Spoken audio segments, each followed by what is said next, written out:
do or die. Have to win.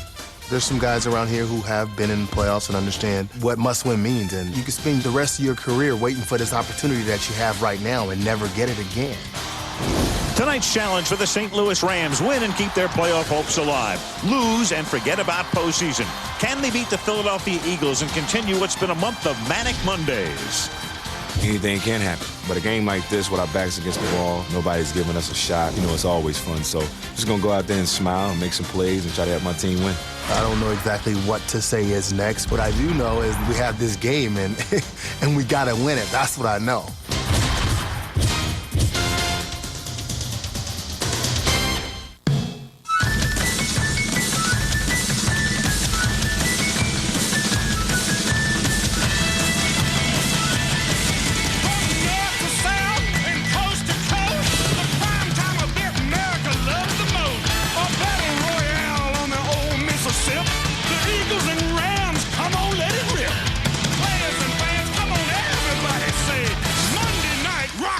US of A.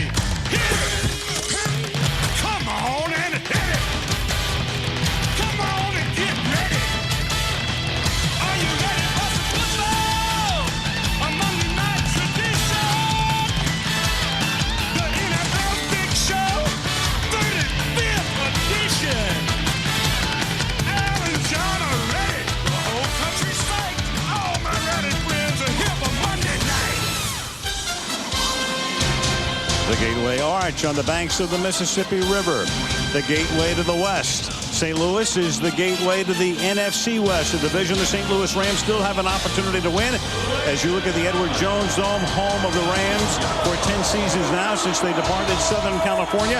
And the Rams coming out onto the AstroTurf here in St. Louis before a full house to take on the Philadelphia Eagles on Monday Night Football. I'm Al Michaels, John Madden, Michelle Tafoya with me as well. And for the Rams, it's very simple. It's do or die. Lose tonight, out of the playoffs.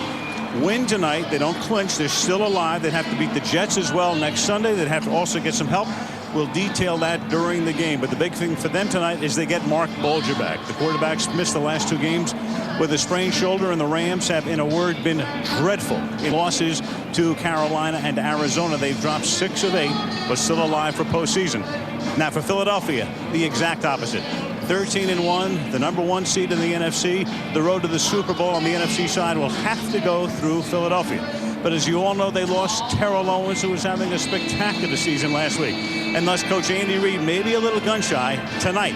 He'll start Donovan McNabb at quarterback, but it's only a token appearance. He's out early. Coy Detmer will quarterback the team most of the game. And Brian Westbrook, their great running back, he's fine. He's a picture of health, but he has been deactivated. They'll take no chances. Now, John, you've been in this situation before as a coach where you had to keep your team sharp, but then again, you worry about injuries. What do you think of Reid's strategy tonight? I don't like it. I never did that. I always felt in a regular season game, we're not talking about a preseason game here, but in a regular season game, you played your best players and you go out to win the game. And you know the problem I would have with it, really, and the reason I never did it, is if you tell someone, okay, we don't want you to play because we don't want you to get hurt, what do you tell the other guys that are playing? Plus, I think that you want to be peaking as you go into the playoffs. I think shutting it down now is too early. They won't play a meaningful game until the weekend of January 15th and 16th. Now, on the Rams side, clearly they're thrilled to have Marc Bulger back. Is that enough to get them over the hump tonight? Well, it's a big part. I mean, when you have an Isaac Bruce on one side and a Torrey Holt on the other side, and you can put 4 wide receivers and Marshall Faulk out of the backfield, you need the quarterback to throw it. If Marc Bulger can make the throws, those guys can get open, they can make the catches, but the big question is going to be pass protection.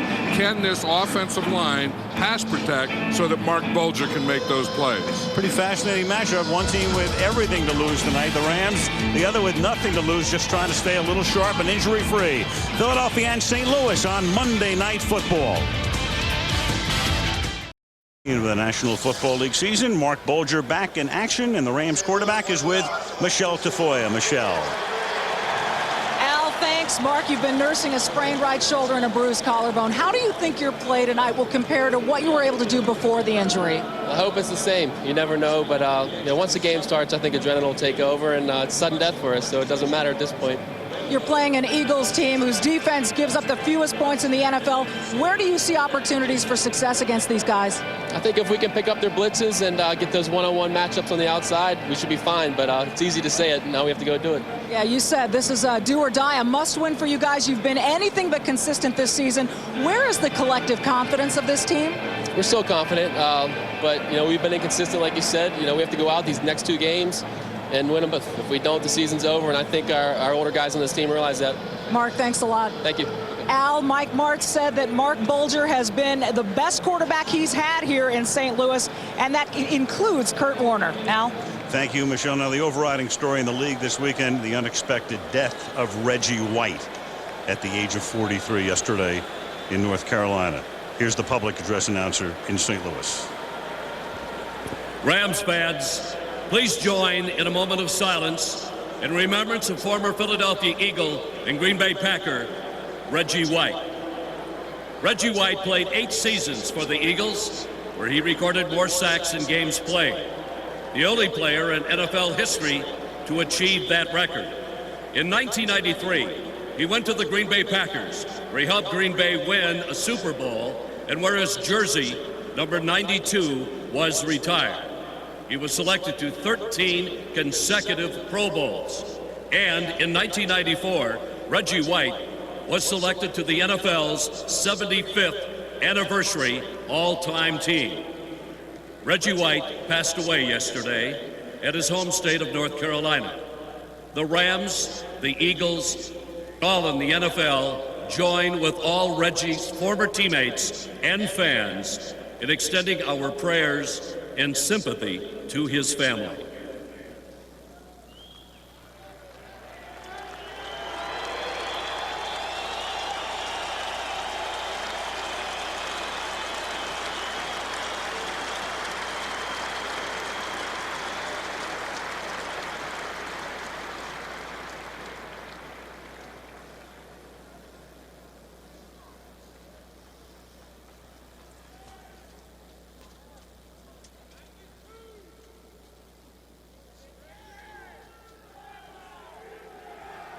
Thank you, ladies and gentlemen. Eagles owner Jeffrey Lurie, John, telling us before the game tonight that nobody will ever again wear number 92 in Philadelphia. They'll make that official in a ceremony sometime next season. It's just so hard to believe that Reggie White passed away, and he was such a great player and even a better person. Every time you'd see him, he had a smile on his face, and you just thought that this guy was indestructible. He was going to go on forever, and he was, like I said, he was as good guy off the field as he was great player on the field, and he's something special. This is a tough one, I think, for all of football. Very, and of course, so unexpected. I mean, with Walter Payton, he died much too young, obviously. But we knew he was sick. We didn't know what was going to happen. And this is just like a bolt out of the blue yesterday. Yeah, and sometimes it makes you think that sometimes we forget our NFL alumni a little too quickly. That we have to keep these guys in our game. When they're out and they retire, they still have to be part of the game somehow. The NFL has to do it. The clubs have to do it. We all have to do a better job of that. Green Bay Packers also announcing they'll retire Reggie's number. Clearly, he'll be inducted very soon in the Pro Football Hall of Fame. He's eligible in 06. He's retired after the 2000 season. We'll detail Reggie's life at halftime tonight. David Akers to kick off to the St. Louis Rams. The Rams are last in the league in kickoff return average. Their special teams have been terrible this year. And from the 6-yard line, this is Avion Cason, former Dallas Cowboy. Bringing it up to the 27-yard line, here are the St. Louis starters. Mark Bulger, West Virginia University. Marshall Faulk, San Diego State. Joey Goodspeed, Notre Dame. Torrey Big Game Holt, North Carolina State. Isaac Bruce, University of Memphis. Brandon Manumalayuna, Arizona. Orlando Pace, The Ohio State University. Tom Newton, Western Michigan University. Andy McCollum, Toledo. Adam Timmerman, South Dakota State. Blaine Saipia, Colorado State. That offensive line, which at the beginning of the year was such a strength of this team with all of the injuries and changes, they've created a lot of flux. And at the core of a lot of their problems is Marshall Faulk. Gains 3 up to the 30. The Eagles have allowed the fewest points in the league this season. Here's their starting defense. It's a Javon Curse, University of Florida. Corey Simon, Florida State University. Sam Rayburn, Tulsa. Don Walker, University of Tennessee. Dhani Jones, established 1817, the University of Michigan. Jeremiah Trotter, Stephen F. Austin State University. Mark Seminoff, Kansas State. Lito Shepard, Florida. Michael Lewis, Colorado. Ryan Dawkins, Clemson. Sheldon Brown, South Carolina. Half those guys accompanied by the graphic saying Pro Bowl selection. The Eagles with a total of 9, and this is Steven Jackson, their #1 draft choice, who comes in on the second play after 4 carries on the first to the 42. Jackson was active last week, inactive the week before, but did not play a single play against Arizona. Makes his presence known right here with a 28-yarder. And the Eagles play for an inside run. Watch Jeremiah Trotter. They all get caught up to the inside. They're playing for that inside run or the pass rush. They're in a nickel defense. They only had 2 linebackers. Watch Jeremiah Trotter in there. The way he hit that inside run, and you see how tight they were playing in there. And Steven Jackson just came up there, let them all get bunched in there, and then bounced out to the left. So the Rams start with 2 runs, good for 31 total yards. And on a draw, this is Jackson taking it to the 40-yard line. Rookie out of Oregon State. He's tackled by Sam Rayburn. Clearly, Marshall Faulk is phenomenal. He'll be a Hall of Famer. But right now, Marshall into his 30s, injuries, bad knees, missed a couple of games. Clearly, he's going to slow down to the point where you have to think about a successor. And Steven Jackson might not be that kind of a back, but he's going to be their primary back soon. And he's a very good runner right now, a much better runner than Marshall Faulk. But his problem is in the passing game, both running pass routes and pass protection. Now 2nd down and 7 from the 40-yard line. And the Rams, a passing team, open the game with 4 straight runs, and Jackson takes it to the 31-yard line, where he's tackled by Pro Bowler Lito Shepard.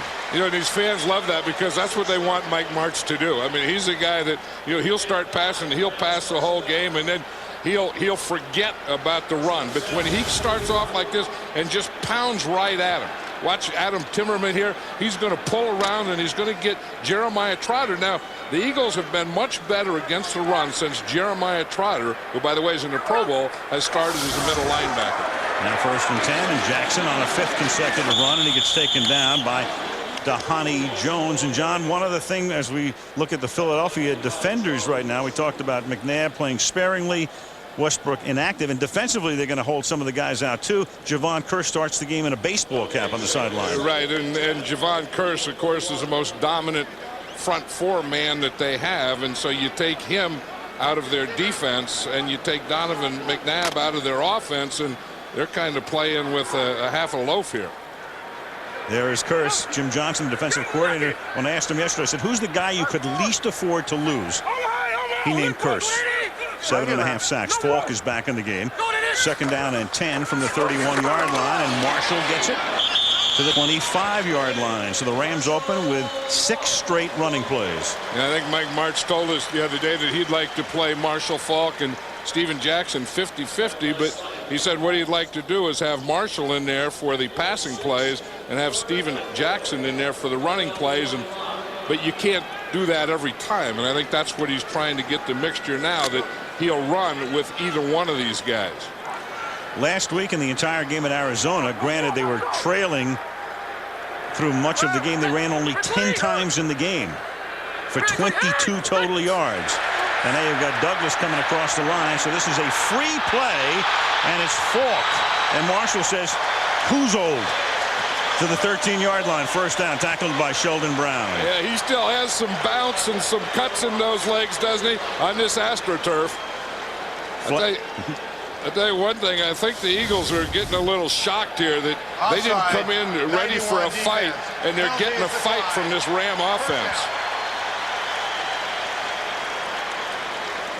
I tell you, if you don't come in ready as a defense, ready to hit and be hit, and they just take it right at you the way the Rams are now, this is what happens. This Eagle defense is just standing and catching, and they're getting caught off balance.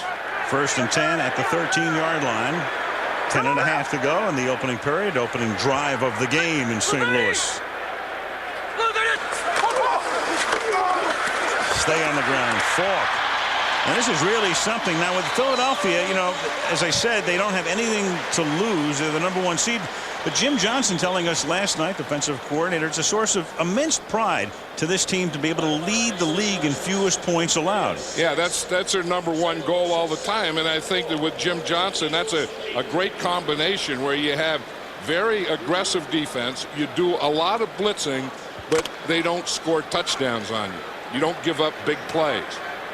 Well, the Rams right now are just ramming it right down their throats. 2nd down and 4 from the 7-yard line. Jackson is the running back. He gets it. Takes it to the 5-yard line. 3rd down, about 1.5 yards upcoming after a 9th straight running play to open the game. You know, and Jackson should be, you know, a better short yardage runner because he's about 20 pounds bigger than Marshall Faulk. And, you know, he has the speed to get to the outside, and he has the size and power to run the thing inside. 6'2", 231. Faulk is 5'10", and about 211.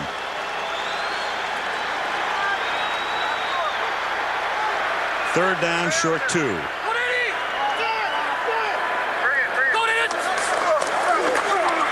And run number 10 is a Jackson touchdown.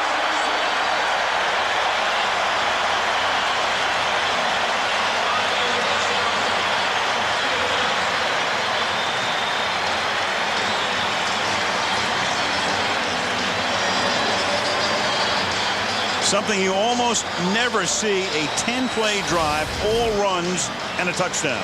Right, and the Eagles come on a run blitz this time. You see Adam Timmerman, he bounces his guy, then he comes off, and Dahani Jones and Steven Jackson runs right off Adam Timmerman's block. Jeff Wilkins, one of the best in the league. Wilkins in his 11th season. Bangs it through, so the drive consumes nearly 6 minutes. 10 runs, 73 yards, 7-0 Rams. Provided by Budweiser. St. Louis, home of Anheuser-Busch, Gateway Arch. Symbol of St. Louis. Steven Jackson didn't play last week. The Rams this season 27th in the league in rush yards per game, averaging 98, and tonight 73 on the opening drive.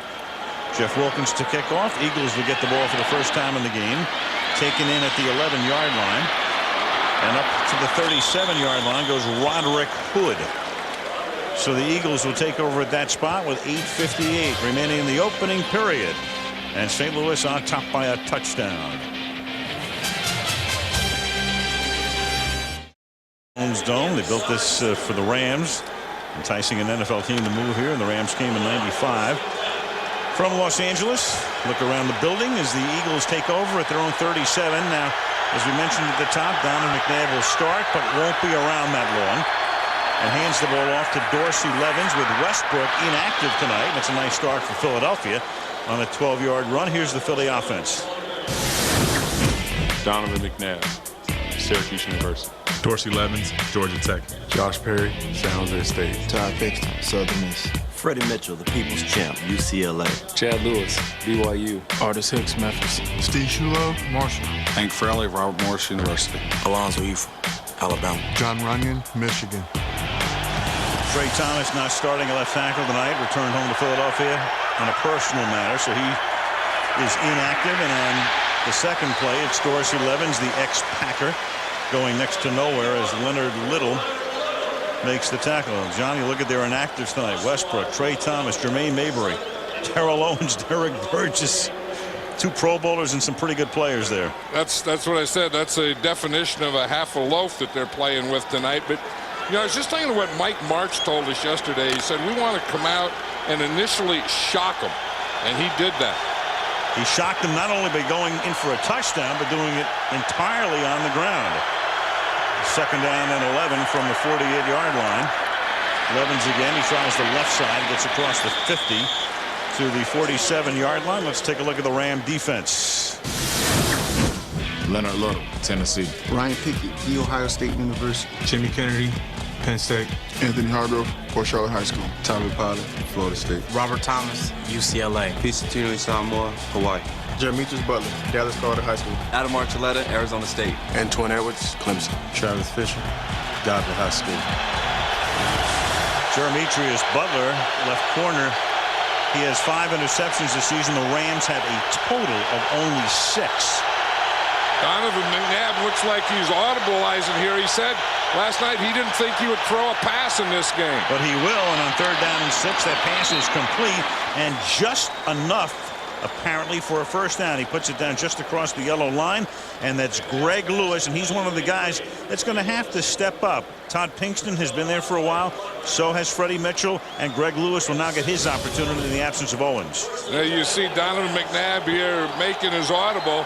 He sees the Rams are all bunched there. He has 3 wide receivers. He moves Dorsey Levens out to the left, knows that he has to get rid of the ball quickly, but the Eagles do a good job of picking up the blitz. First down at the 41-yard line. Levens.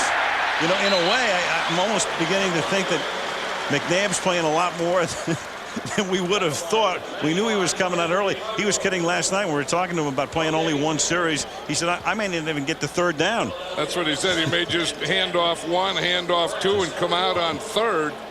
But I think with this good field position, I think Andy Reid is probably having a change of heart here. Not that he's going to play Donovan McNabb a lot more, but maybe a little more, and see if he can get him a score here. Because again, like I said, this is still NFL football. It's still regular season, and your goal always has to be to win the game. 2nd down and 10 from the 40-yard line. And they give it to Levens to the 37-yard line. McNabb, and he'll play very little tonight and probably very little next week against Cincinnati, but a tremendous season. He completed 24 consecutive passes over a 2-game span. That's a record. Eagles single-game record 464 against the Packers, and 5 games with 4 or more touchdown passes. Phenomenal year, and clearly had he been playing in both tonight's game and Cincinnati's game all the way, he'd be way over 4,000 yards. But we have to remember that Terrell Owens was also a very big part of that. Tremendous part. Levens breaks tackles, and Dorsey has a first down as he gets to the 30-yard line.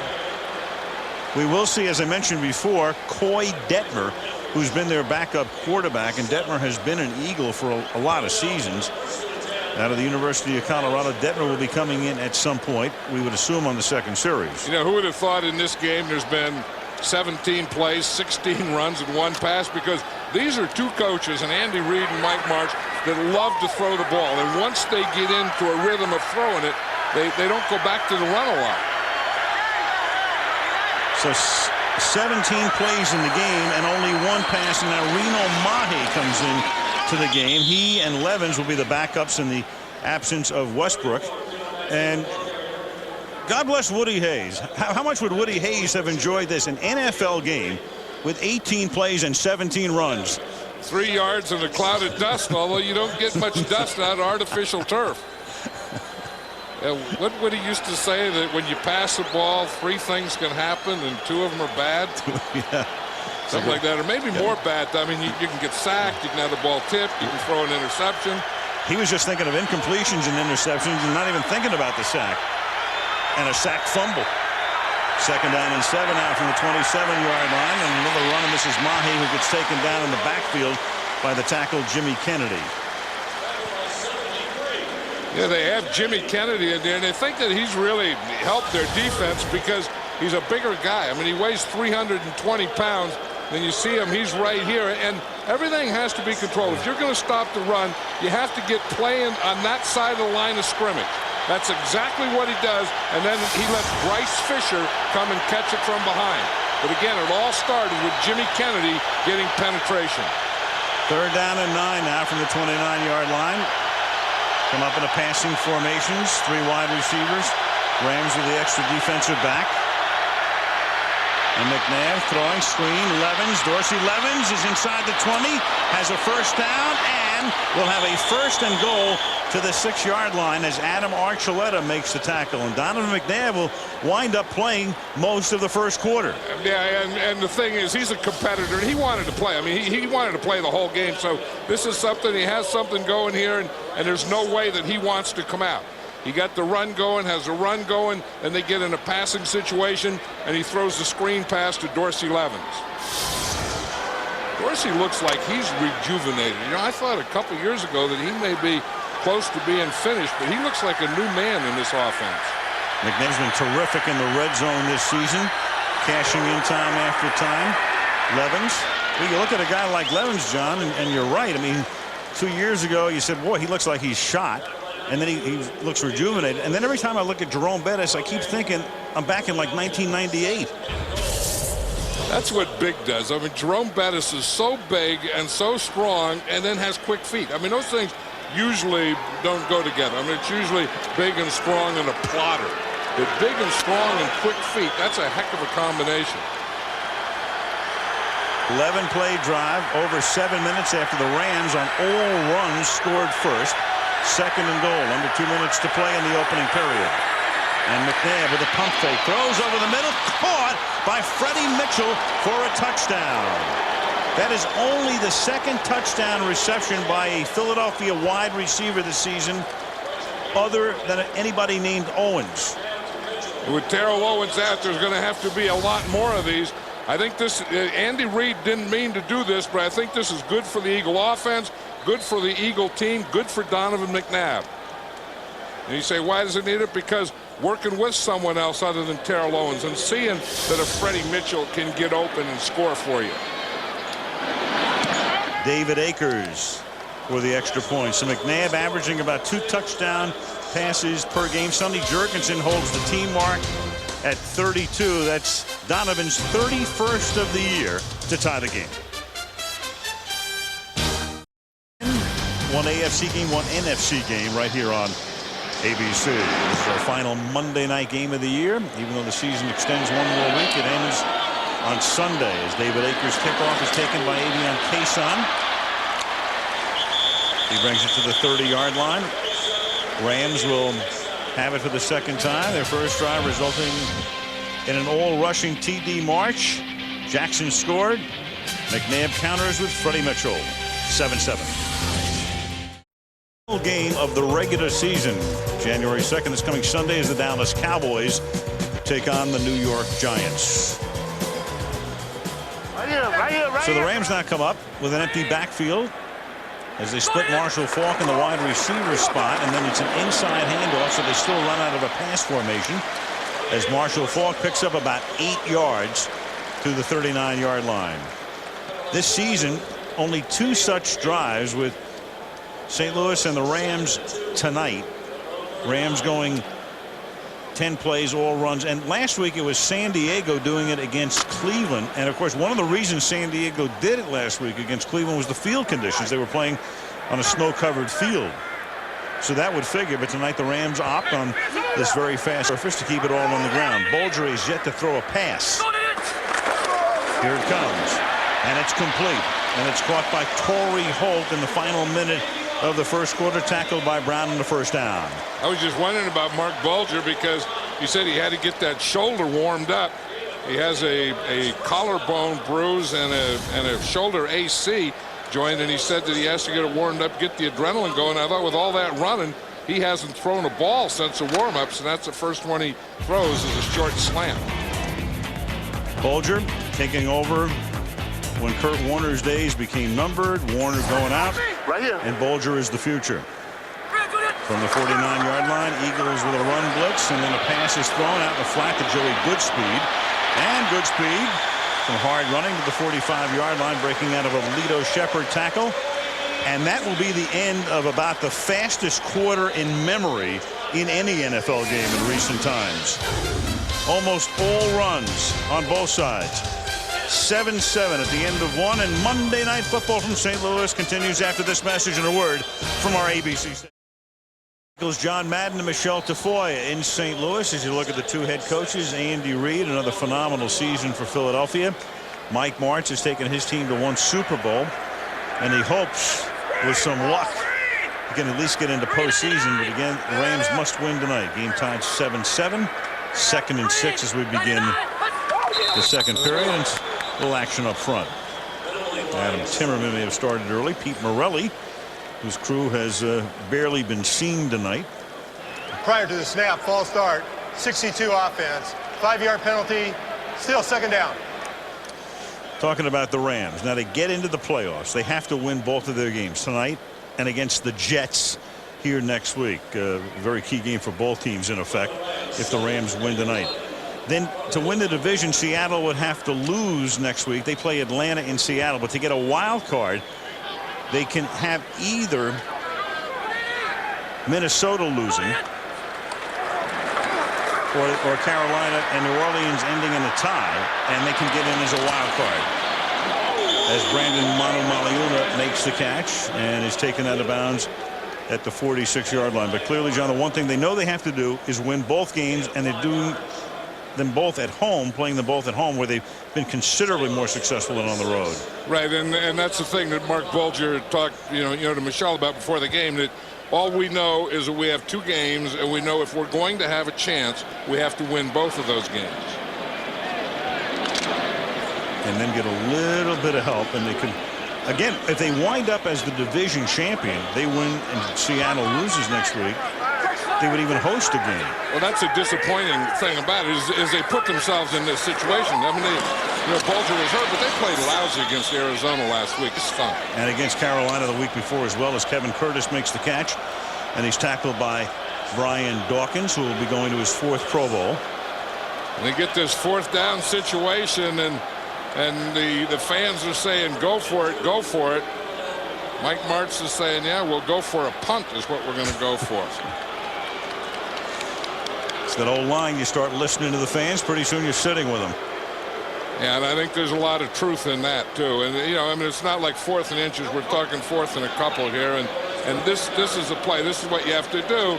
Now they do have some fakes in this game plan, too. I know that. And with Wilkins back there, they can fake it here, and certainly they do, as Wilkins, who can throw the ball, proves his prowess right there. But it is intercepted at the 10-yard line. And now the Eagles want it to be not intercepted so that they will get the ball much farther back upfield. Dexter Wynn comes down with the ball and is also hurt. If he intercepts that ball, though, that's a big play for the Rams, because that's better than the punt. Wilkins is their normal field goal kicker. They put him in like the punter because he's the better passer, and he was going to throw that ball to Dane Looker. And clearly what happens here, Andy Reid might challenge. I mean, this is bizarre. You intercept the pass, but you really don't want the pass intercepted. You'd much rather have this be an incomplete pass. Oh, and that's not that ball came out. That ball's moving around, and it looks like Andy Reid is going to challenge this play, because clearly it's far more beneficial for the Eagles to have it ruled incomplete than to be picked off. So it's one of these bizarre cases where you don't want an interception, you want an incompletion. Right, and you'll pick up about 30 yards on that. And there's a flag down as well at the 37-yard line, so you have a penalty and a possible challenge. I tell you, that didn't fool the Eagles at all, because not only was Dane Looker covered, he was double covered. Number 57. The penalty is declined. The ruling on the field, the ball was intercepted. First down, Philadelphia. Now Andy Reid has the option here of challenging. He can challenge, and they'll get a commercial break to decide whether to challenge. So here's the deal. We've been looking at this in commercial. This is a pretty interesting play here. Everything about this play, as we start to look at the replays, will suggest that the ball hits the ground, but you ever really see it hit the ground. So Wynn intercepts. He collides with Lito Shepherd. He's juggling the ball clearly, doesn't have possession. He comes down. You see the ball, and it's loose, and you would think everything else suggests that the ball hits the AstroTurf, but do you ever really see it hit the ground? And that's what Pete Morelli is going to have to see. I think I saw it. Now, it could be my imagination, but I think that I did see it hit the ground. I would say that he will rule that an incomplete pass, because I think right there. See it? Yeah. See it come out right there? Well, it's coming out, and then you see his forearm. After reviewing the play, the receiver did not maintain control of the pass. The interception's incomplete. Philadelphia will take over 1st and 10 from the previous spot. So what Morelli had to see there, too, we know for certain he doesn't maintain control of the ball. We know that as it's moving around. But the question becomes now, as I say, did it hit the ground or not? And Morelli must have felt it did hit the ground, and thus instead of the ball being taken at the 10, it goes to the 41, and the kid who intercepted it, Dexter Wynn, the rookie out of Colorado State, he has his first career interception. It's on Monday Night Football, and his coach just took it away from him. Right, and his teammate runs into him before his coach takes it away from him. But he did what he had to. You know, there are people say it's 4th down, you should knock it down, don't intercept it. Anytime the ball's in the air, you're a defensive back, you have to go for the interception in that situation. So McNabb is out, and as we told you before, Koy Detmer will come in and quarterback them most of the rest of the way. And Dorsey Levens with a flag down because he was moving along the line before the play. Takes it to the 48-yard line momentarily, the 48 of St. Louis. 31-yard successful challenge for Andy Reid. I wonder how many of those there have ever been in the history of challenges. That could be the first, huh? 79 defense. Penalty is declined. First down. Top 10 unusual challenges. So Donovan McNabb went the entire first drive, let him do a touchdown. Perfect numbers, 3 out of 3 to 36 and a touchdown. And out he comes. He'll get the rest of the night off and probably play about as much next week in the finale against Cincinnati. Right, and the one thing that they do is he still gets half the reps. Usually the starting quarterback gets all the reps, but he's still practicing like he's going to play and just not playing. That's Levens for a couple. Also, John, it's not like baseball where you have to pitch 5 innings to get the win.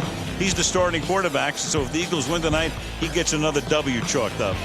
Right, and I'll tell you right now, just knowing Donovan McNabb and knowing Koy Detmer, he is really rooting for Koy Detmer. Koy Detmer is one of the most popular guys on this team. Everyone loves this little guy. Played his college ball at Colorado. He's been with the Eagles since coming out of college, 7th round pick.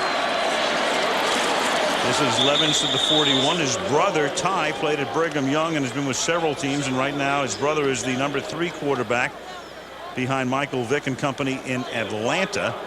And Koy has been an Eagle. He had his greatest moment on Monday Night Football 2 years ago. McNabb suffered the fractured ankle. They had to go to San Francisco for a big game. Detmer played brilliantly, and then he dislocated his elbow in the 3rd quarter, and he came out. Right. He's a very bright guy. He knows how to play the game. His dad is a coach. He gets rid of the ball quickly and makes great decisions. 3rd down and 3. Reno Mahe. And he's tackled at the line of scrimmage, or a little behind it, by DeJuan Gross, forcing a punt. I tell you, the Rams were really play and run on that one. DeJuan Gross is the 5th defensive back, but look at this. They have 8 men up there in the line of scrimmage. That is playing the run, and they are going to get up. They have the thing contained from the outside, make the cutback, and they had 4 guys there to make the tackle. Dirk Johnson is the Eagle punter. High floater, and Philadelphia goes down to cover, and they surround the ball, and it's a beautiful punt that's down at about the 5-yard line by Greg Lewis, pinning the Rams deep with 11:23 to go to the half. 7-7. Culminate our 35th season of Monday Night, wrapping it up here in St. Louis. Game tied early 2nd quarter.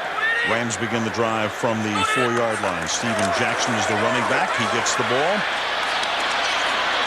turns the corner, and picks up a few yards up to the 9-yard line, and we go to Michelle. Al, a couple of Philadelphia injuries to tell you about early in this game. Tight end Chad Lewis has a tricep injury. He is doubtful for the rest of the night. And cornerback Lito Shepherd has a quad contusion. His return is questionable, but Al and John, this is a good example of why Philly maybe didn't want to play all their stars tonight. And Lito Shepherd will be going to his first Pro Bowl. He's on the bike. Roderick Hood takes his spot. 2nd down and 5. From the 9. Shepherd was involved in the interception and the collision with Dexter Wynn.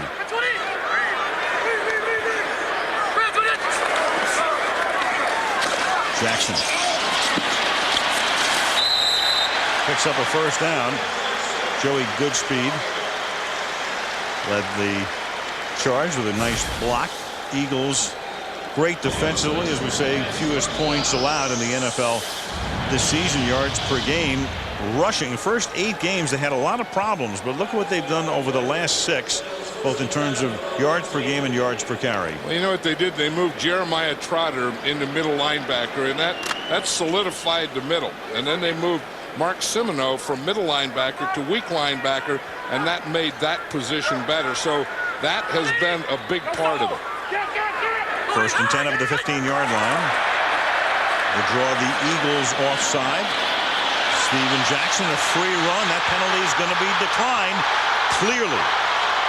To the 43-yard line, Roderick Hood finally tracks him down. 43-yard gain for the #1 draft choice. I'll tell you one thing, the Rams know this, that if you're going to run the ball, you have to get someone on Jeremiah Trotter, and that's exactly what they do. Watch what they do to Trotter. You start him that way, they get up on him there, they get him going back about 10 yards, then they get him turned the other way when Steven Jackson cuts off. Just watch Trotter here and what they do to him. They know that if you're going to run, you have to get him back off the line. They do that, they get him spun around, and then Steven Jackson just runs right by everyone. Steven Jackson was the forgotten man, didn't play it down last week in Arizona. Tonight, in the first 21 minutes of the game, he has 100 yards. Marshall Faulk is back in the game. To the 41-yard line, short gain. Here's Michelle again. Well, already in this game, Steven Jackson, the rookie, showing why the Rams offensive line just loves this guy. Adam Timmerman telling me that Jackson has a great attitude, always has a smile on his face, is strong, and is ready to power into defenders. Also is able to do some things that Marshall Faulk can no longer do anymore. He also said Jackson makes cuts that few rookies can, and the offensive line loves that sort of thing. Timmerman said, and I quote, "It was a great move to draft Steven Jackson." Pretty high praise from the veteran now. Steven Jackson hasn't played in the last 2 games, inactive in 1, didn't play last week, but against San Francisco on the 5th of December, he was over 100 yards as Marshall Faulk again carries to the 39 this time. I'll tell you this, every offensive lineman wants to run the ball. If you say, what do you want to do, run or pass, I'll guarantee you, if you're an offensive lineman, they love to run, and that helps them because it slows down the pass rush. And last week, Steven Jackson didn't play. Marshall Faulk wasn't able to run. It got to be a passing thing, and they just blitzed, and the game just got away from them. This time, by running the ball, the offensive line loves it, and they have control of the game. Bolger takes his first snap out of the shotgun on 3rd and 7. 4 wide receivers in this formation. Bolger has to check off, comes back this way, and completes the pass to Isaac Bruce, to a chant of Bruce, and a first down. Hey, that was pretty good protection, and that's what the Rams were worried about, is to get in that 3rd and long and the Eagle blitz. And you're going to see the Eagle blitz come. They get it picked up. Bolger has time, man-to-man coverage. He just couldn't find someone on that left side, and he had to come back to the right side to find Isaac Bruce. Isaac Bruce ranking 13th now all-time in receptions. He just moved by James Lofton, 765. And you have to credit that one to the pass protection. Spread formation again here, 1st and 10 from the 31-yard line. Quick pass to the outside. Bruce again. 2 catches in a row. 25-yard line. Matt Ware makes the stop. I think the Rams figure any time the Eagles get in dime defense and they get spread out like that, and you play that far off, either Isaac Bruce or Torrey Holt, watch the distance here, how far that corner's off. I mean, that's over 10 yards, so you're just going to come up and just throw the ball out to him. Just give him the ball right now because he already has an 8-yard separation. 2nd and 4. Bolger's been perfect. He's 6 for 6. All short stuff at 39 yards. Now deeper over the middle and incomplete. Torrey Holt reaching up with one hand. Incomplete. 3rd down and 4. Tell you one thing, he was leading them right in there to that free safety, right into Brian Dawkins, and you don't want to go in there. I was talking to Mark Bolger the other day, and the Eagles have a coverage. They call it 3 cloud, and that's what it was. It looks like a cover 2 on one side, but you have the safety in the middle. He read it as cover 2. He didn't see Dawkins, and he kind of led that ball right into Dawkins. He said that was the one that gives him the most trouble, and he had a little trouble with that coverage there. 3rd down and 4. Out of the empty backfield, Bolger, the pump fake, fires, and then it's incomplete. Intended for Dane Looker, their 4th or 5th wideout. I mean, they've got Curtis and McDonald, and of course the two big guys. And Looker can't hold this one in, and it's 4th down. And that's exactly what Dane Looker would be. He would be their 5th wide receiver, or a guy that they have in special situations for a special play. That was one of them. I think the other one we saw was that fake punt. You know, Wilkins was trying to throw the ball to Dane Looker. Underthrew it. Now Jeff Wilkins with Looker holding with a 44-yard attempt. Looker spots it at the 34, and that kick is going to be wide to the left. Jeff Wilkins normally pretty automatic from that spot, but not here. 6.5 to play in the first half. 7-7 in St. Louis. Replace the contact lens. That's Anthony Hargrove there, and what happens is when you wear contact lenses and you have contact, sometimes they just pop right out. And that's what happened to Hargrove. 1st and 10, 34-yard line. Flag is down as sprinting across was Leonard Little. Leonard's quick, but he and he knows it with that smile. He came across before the snap. Well, and the Eagles have a makeshift line in there. That's Ian Allen, who's now at the right tackle for John Runyon. Offside, 91, defense, 5-yard penalty, still, 1st down. In fact, they just have all backups in there now, the Eagles' offensive line. It's kind of like Canton. It's like the first regular season game or preseason game that opens up the preseason, 1 of 5 for the teams that play in the Hall of Fame game when the league begins its preseason schedule. Regulars play a little bit, and then the other guys come in. 1st and 5 from the 39-yard line. Detmer avoids the sack and then throws out into the flat for Josh Parry, who looks for a flag. Vespisa Tino Isamoa was there to bang him as the ball got there. Now Terrell Owens, of course, everybody knows Philadelphia was in collective mourning last Monday because this happened on Sunday in the Dallas game. Roy Williams tackles him from behind. Down went Owens. And of course, in the ensuing few days, Terrell's had surgery, broken leg. The ankle has a pin and a couple of screws in it as well, and he cannot play for the rest of the regular season nor the playoffs. The possibility exists he could be back for the Super Bowl if they get there in Jacksonville. And John will be talking to Terrell Owens. In fact, he's going to be on the phone, and we'll visit with him in the 3rd quarter and find out how things are going along. You know, and he was such a big part of this offense. You know, like Randy Moss does in Minnesota. It makes you play an entire different defense. You know, we're talking to the Rams, and you know, without Terrell Owens, they're able to double someone else. They're able, you know, if they have to, bring the 8th man up. So it's going to be interesting to see the Eagles the rest of the way and in the playoffs, because without Terrell Owens, they're going to see a lot different defenses. Eagles might also have to utilize Donovan McNabb as a runner a little bit more in postseason. And that pass for Billy McMullen, one of the guys who has to step it up as well in the absence of Owen, is incomplete. Jeremetrius Butler with coverage on the play. You know, one of the things with all these Eagle receivers now that Terrell Owens is out, they all have a tough time getting off the jam. And that's the way that people play these guys. They play them up tight and they jam them. And that's why they got Terrell Owens. I mean, when you get Terrell Owens, you try and jam him, he just runs right over you. Dirk Johnson's kick. Sean McDonald is there to run it back, but falls for the fair catch at the 20-yard line.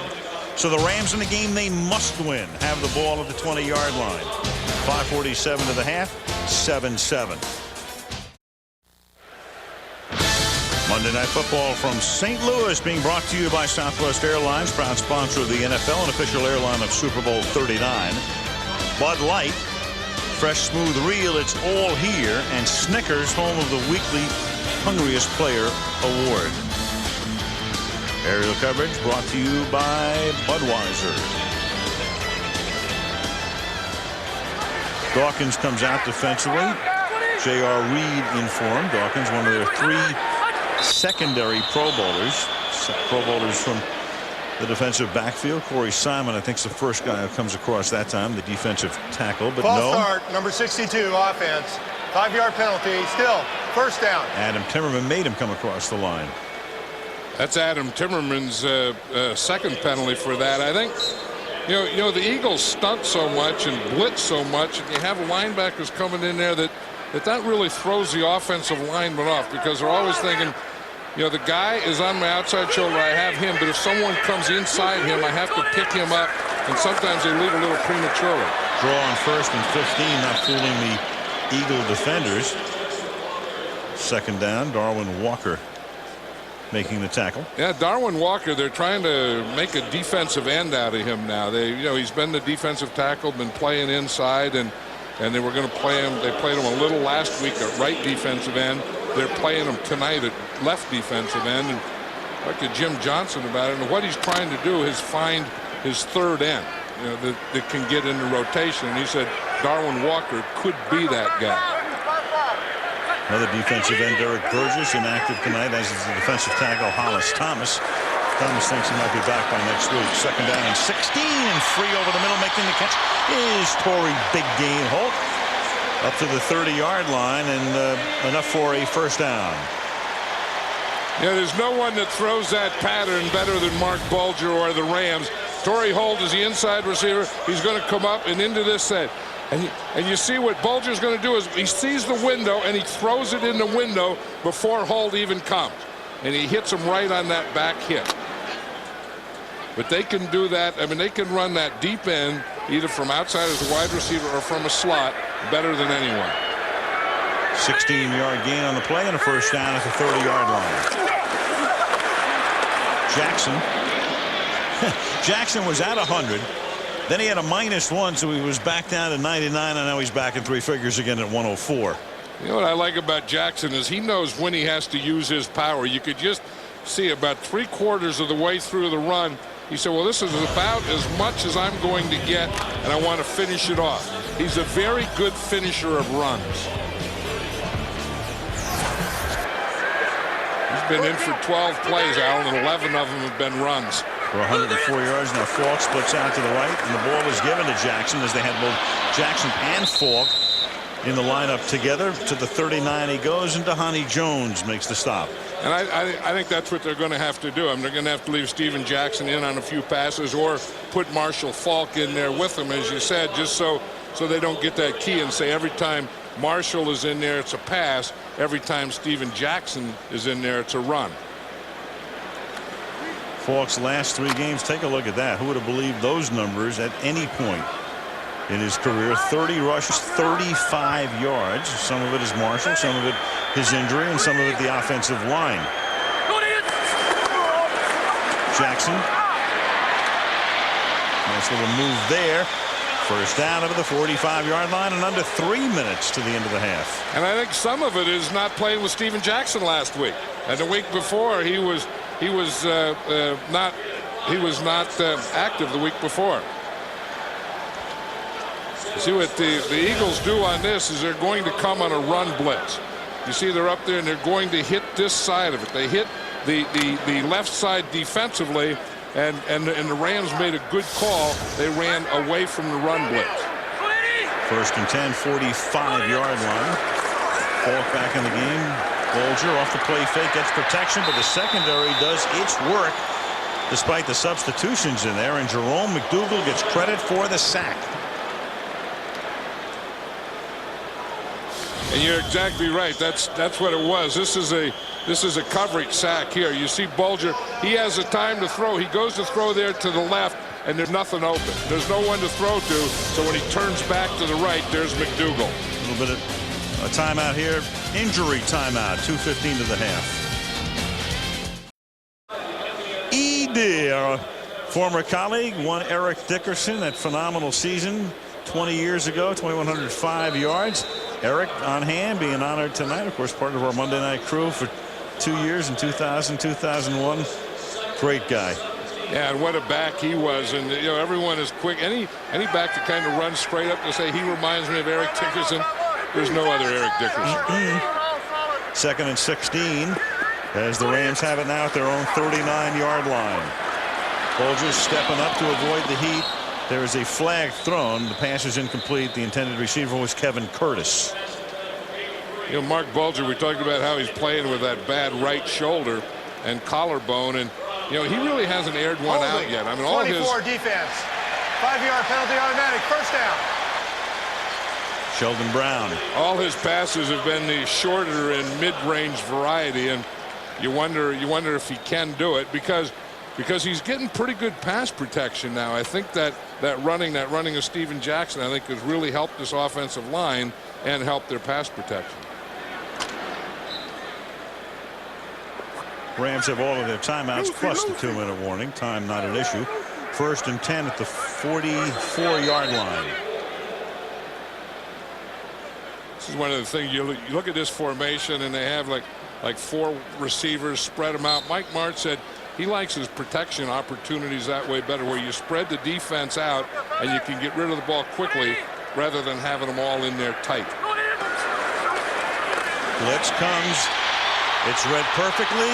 And one Isaac Bruce is inside the 30. Big gain, stopped by Matt Ware as we tick down to the 2-minute warning on a 26-yard pass play.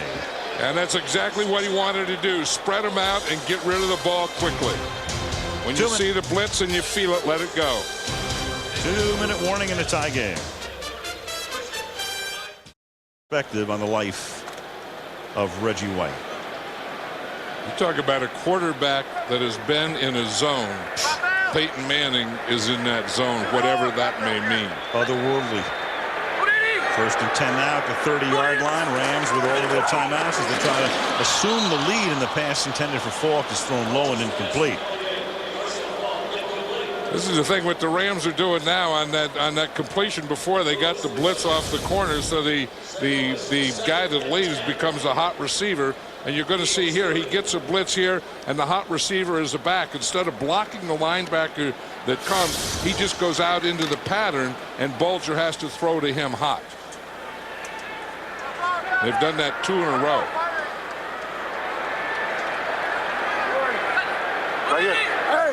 Second down and 10. Bulger out of the shotgun, comes to the near side and hits Sean McDonald, second-year receiver out of Arizona State, a little bit short of the first down marker. We talked about the Rams at home and how much better they play here, and the team constructed for this fast surface, and Bulger statistics would illustrate that. 17-2 inside here and 7-8 on the road. You know, part of it is inside. You never have to throw in bad weather, and the other part is this artificial turf. I mean, this could be the fastest turf in the NFL.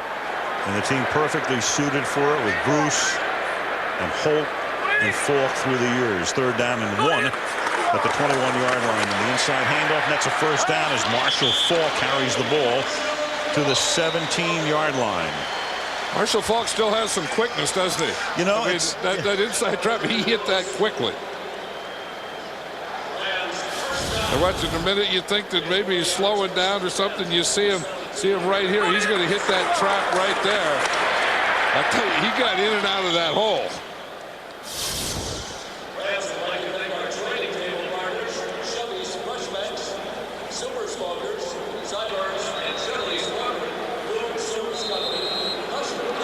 Hey, that's a good combination when you have Marshall Falk running like that after Steven Jackson. It kind of gives you the 1-2 punch. But the big thing that has impressed me in this first half is the job that this maligned offensive line of the Rams is doing.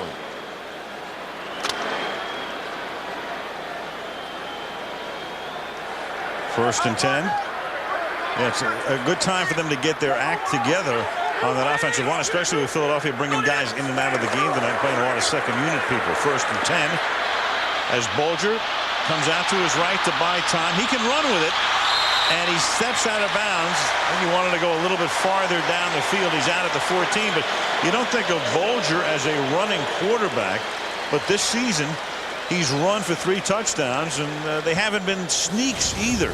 No, but that's exactly why, because he's not a runner, so no one ever spies him. The defensive line doesn't worry about him running. They don't worry about containment. So once in a while he can break containment like that. His touchdown runs this year 19, 15, and 9 yards. He has as many touchdowns over the last 3 years running as does Steve McNair. Right, because he can't run. No one worries about him running. 2nd down and 7. And to the outside, Marshall Falk, and he can't turn it back up. He's tackled at the 11-yard line. J.R. Reed makes the stop. That was a good tackle by J.R. Reed, too. We talked about him earlier. He's in there for Brian Dawkins now at the safety position. And one thing that, when you start a sweep on that side, that safety has to get up there and contain me. You see him there, number 30, but not only get up and contain, but get up, contain, and make the tackle. That's what J.R. Reed did. Mike Martz will not be happy with a field goal here. It's getting a little nervous for the Rams here against the Eagles. McNabb out of the game, Westbrook inactive, Owens hurt, and they're hanging right in. 3rd down and 4 at the 10-yard line. Pressure on Bulger, and then he throws, and the pass is incomplete, intended for Sean McDonald. So they'll have to settle for a Wilkins 3-point attempt. He said that they wanted to come out with a lot of energy, and get that first wallop in there. They got that first wallop, and then the Eagles kind of came in and counterpunched them, and that's been the fight so far. This is very typical of the Eagles. They may give up a lot of yardage, but few points. That's 247 yards tonight. They're on a pace for 500, and yet only 7 points, trying to go to 10 points here on a 28-yard field goal that is good. 42 ticks remaining in a do-or-die game for the Rams in the first half. They lead by 3 over the Eagles. Al Michaels, John Madden, Michelle Tafoya, our final Monday night game of the season. A lot of you wondering about the last week. Well, we used to do the last Monday of the season, but so often it was a meaningless game, so we traded that for the opening Thursday night, and that was a good trade this year, John. We had that Indy New England game that was phenomenal. One of the great all-time trades in the NFL. In the first Thursday night game instead of the last Monday night game. Now you're talking. And now we got our 17 games in, and we like the way that one worked out. A lot of strange games coming up next weekend, because you've got games where teams have everything at stake to get into the playoffs, playing teams that are either out of the playoffs or have their seeds cemented. Talk a little bit about that with Peyton Manning at the half as the kick comes down to the 4-yard line, and it's J.R. Reed, and Reed brings it up to the 25. And speaking of Peyton, we'll talk to him at the half. But Peyton, we have a moment quickly to talk about a fellow alumnus and your thoughts on the passing yesterday of Reggie White. Well, obviously, I'm very saddened by it, Al. I always felt a very special bond with Reggie White because we both went to the University of Tennessee, and I never got to play against him, but all our coaches always said that he was the greatest defensive player they ever coached against, and I still just can't believe it, but he was always very nice to me, and as people have said this week or so far, that Reggie White truly walked the walk, and he was a great man on the field and off the field, and the NFL and the University of Tennessee, he was a great ambassador, and everybody's really going to miss him, including me. Yeah, very, very well put, and we'll have that retrospective on Reggie's life coming up. Also, we'll be talking with Peyton Manning about what he did yesterday. Detmer will end the first half with a kneel down, but the Rams now say, oh, you're not going to get away that easy. We've got a couple of timeouts, and we're going to use one of them right here. It's a 30-second timeout, so it's a quick timeout. And March is going to take him right down to the end. Philadelphia doesn't have to punt, though. He can call one more timeout here. Then it will be 3rd down, and then Philadelphia can run a play and then go to the locker room. And I think Mike Martz just figured that out because he was laughing about it when he's thinking that you're not going to get the ball back anyway, so why call a timeout? It'll be interesting to see if he does after this. The first one you can say, well, maybe he thinks something else, or they one less down or something. Right. If they call timeout after this one, you have to say, what in the heck are they thinking? 2nd and 11. And they're going to do it again because who knows? Maybe you're going to have a fumbled exchange, if nothing else. So mathematically, they can't get the ball back, but at least they'll take a chance on a fumbled snap. Back in a moment. Bruce along the sideline, and now all they have to do is kneel down, and now St. Louis cannot stop the clock, so that will do it. Martz plays it right to the end, walks away smiling, but his ball club right now has its hands full despite a shortened Philadelphia roster, and McNabb not playing in the second half. So it's a 3-point game and a do-or-die game as Martz goes off the field with a what me worry look. Halftime, 10-7 Rams. Peyton Manning coming up next. The Toyota halftime show from St. Louis when we come back after this message from the NFL and a word from our ABC station. In St. Louis as we start the third quarter. Al Michaels, John Madden, and Michelle Tafoya. 10-7 St. Louis, and they'll kick off. Jeff Wilkins puts it in the air. Eagles will have the ball first. 14-yard line. This is J.R. Reed up past the 30. And Wilkins among the Rams who have to stop him, a trio of them, after a good run back to the 45. And let's check in with Michelle. Al, I spoke with Mike Martz at halftime. His offense threw the ball just 14 times in the first half, ran at 23. He's really happy with the way his offense is running the ball and controlling this game. And he said he's continued to keep up with that ratio. He said, hey, look, as long as the run is working and the pass not working quite as well, we'll take it. And they're averaging 7.1 yards per rush. Jackson has 114 yards, 13 carries. Now Detmer throws on first down, and that's dropped by Billy McMullen. I can hear everybody in Philadelphia going, oh, man. You lose Terrell Owens, and somebody's got to step up. And here are the numbers through the first 30 minutes of play. The Rams with a good rushing performance, 163, but only 10 points. You know, and like you said just before halftime, that's the Eagle defense. I mean, they'll do that. They don't like that term bend but don't break, but I think they let you have things other than touchdowns. 2nd and 10 up at the 44-yard line. Detmer throws, and that's incomplete. That one intended for Freddie Mitchell, who scored a touchdown tonight. McNabb was in for that one long series. He was 3 of 3 with the touchdown to Mitchell, and now Detmer is 0 for his first 4. And you think, when's the last time you saw into the third quarter the Eagles only throwing 7 passes? And you know, Andy Reid calls so many passes, but yet it's an entire backup offensive line. It's your backup quarterback who hasn't been playing, and it's backup receivers. So this is what you're going to look like. 3rd and 10 out of the shotgun. The fake draw. Detmer going around the corner, and he's going to throw just about at the point of the line of scrimmage. He was very close, and the flag was thrown. In fact, on one side of the field, the official looked all the way over, and the flag is thrown, and so the pass is incomplete, and Detmer was across the line of scrimmage anyway. Yeah, because we're kind of standing right on the line, and you could see it with your raw eyes that he was over the line of scrimmage. Even Anthony Hargrove, without his contact lens, could have seen that. Could see that. That's the definition of raw eyes.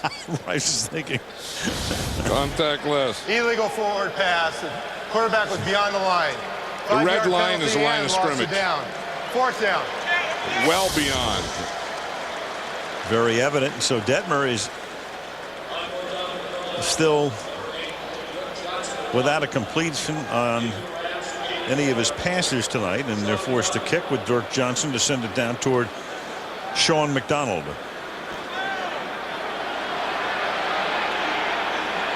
It started to go the wrong way. Did you see that? Yeah, exactly. They want to take the penalty here because you get the down and the distance as well.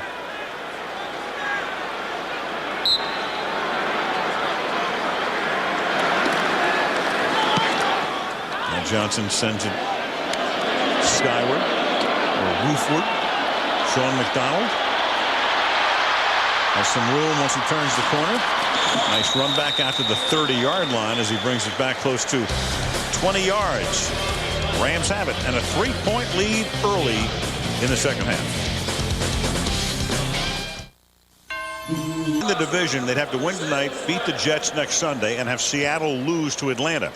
They can also get in as a wild card, because if Seattle wins, then Seattle's the division champ.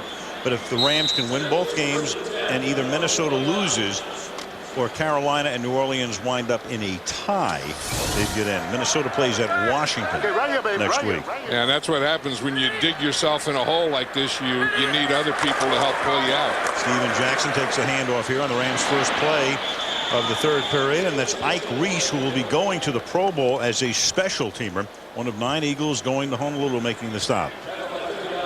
You know, Ike Reese is a pretty good player. I mean, he's, you know, not only on special teams, but then he comes and he plays nickel, and we see him in here now as a middle linebacker, and he's just going to come in and shoot that gap. You see, and that's the thing. Again, we talk about penetration. You can play on your side of the line of scrimmage or on their side. When you play on their side, plays like that are going to happen. 2nd down and 13.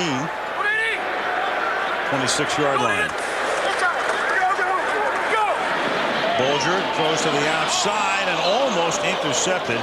Pass hanging, and that's Roderick Hood on the pass intended for Isaac Bruce.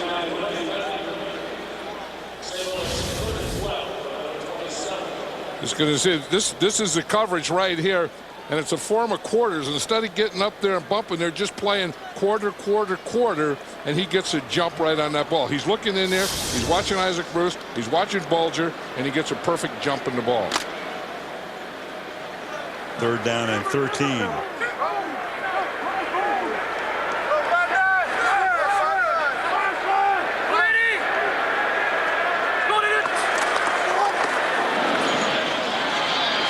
Torrey Holt. You know, Missouri right on the Illinois border as a flag comes in.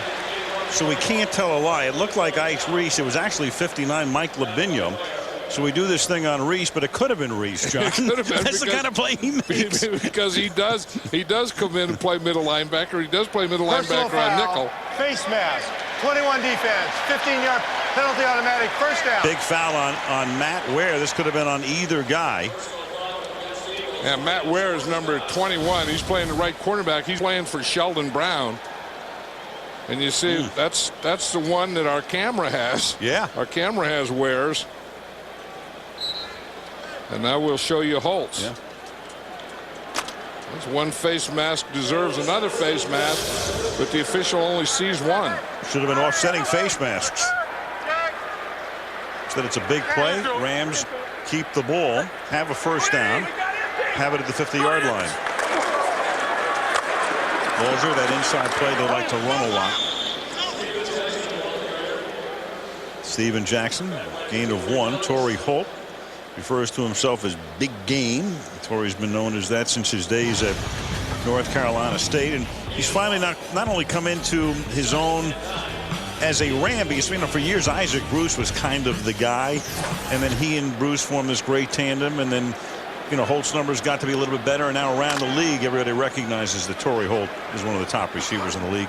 Well, he runs the deeper patterns. He runs those ups and those posts and those corners and those corner ups, and Isaac Bruce runs the ins and the medium range pattern. You saw his dedication on the helmet to Reggie White with that 92, and there is Torrey Holt almost on cue, making the catch. First down to the 39. A little more on Torrey Holt.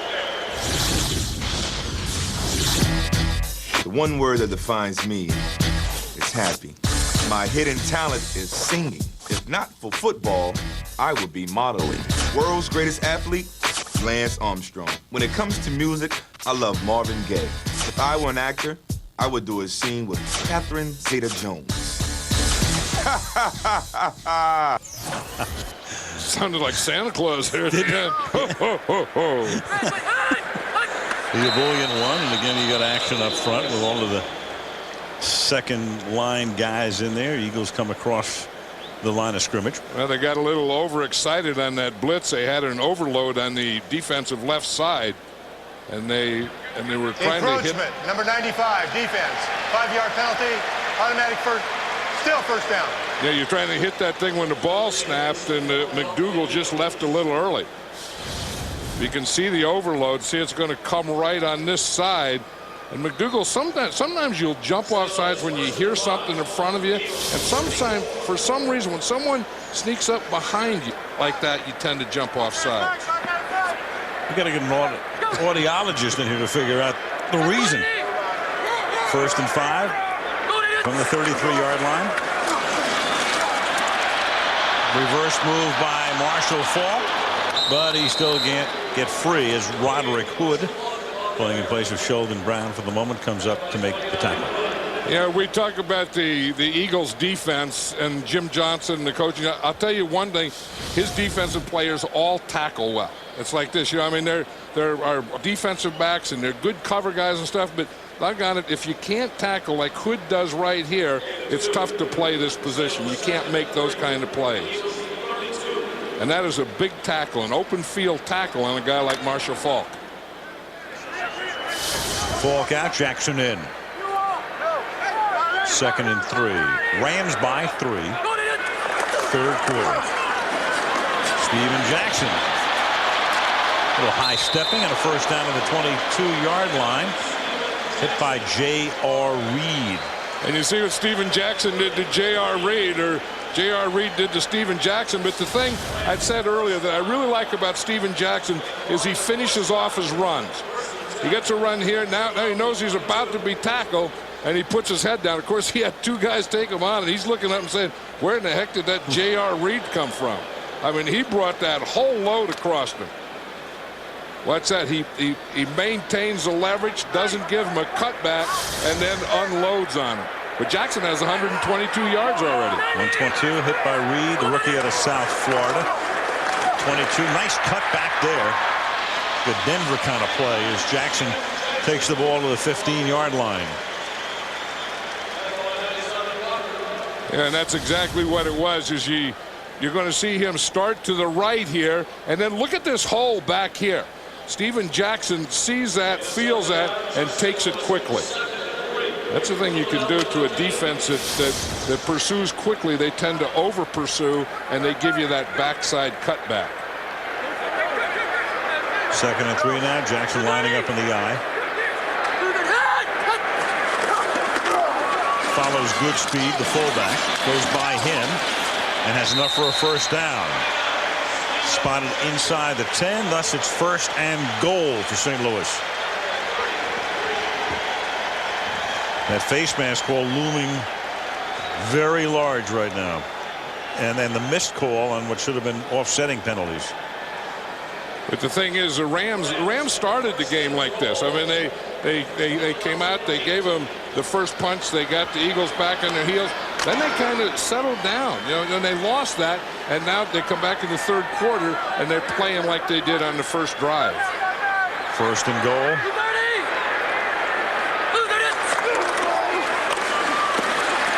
Cuts it back again. Funny how there are so many rooting interests in the game tonight for teams around the country. Seattle, of course, rooting for Philadelphia. The Jets would be rooting for Philadelphia as well, because the Jets want to come in here in a game that's pretty important to the Jets and face a St. Louis team that has nothing at stake instead of a St. Louis team that has to win that game. Right, and how about Minnesota? Right, Minnesota gets into the playoffs automatically tonight if the Rams lose. Right, so they're really rooting for these Eagles, and they're probably looking at the way Andy Reid decided to play this and saying, what the heck's going on down there? What are you doing? 2nd down and goal from the 7. And that pass is caught by Isaac Bruce for a touchdown.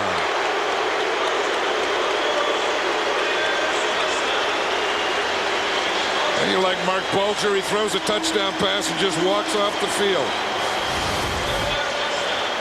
Here's Isaac Bruce. You see bunch here. They have 3 receivers on this side.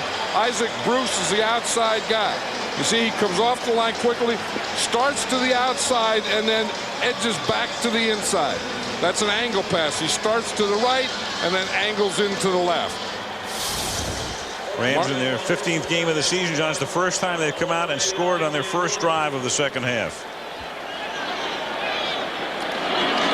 It's a pretty good time to do it, too. Extra point by Wilkins. Halfway through the 3rd quarter. That big face mask penalty keeps it alive. Rams up by 10.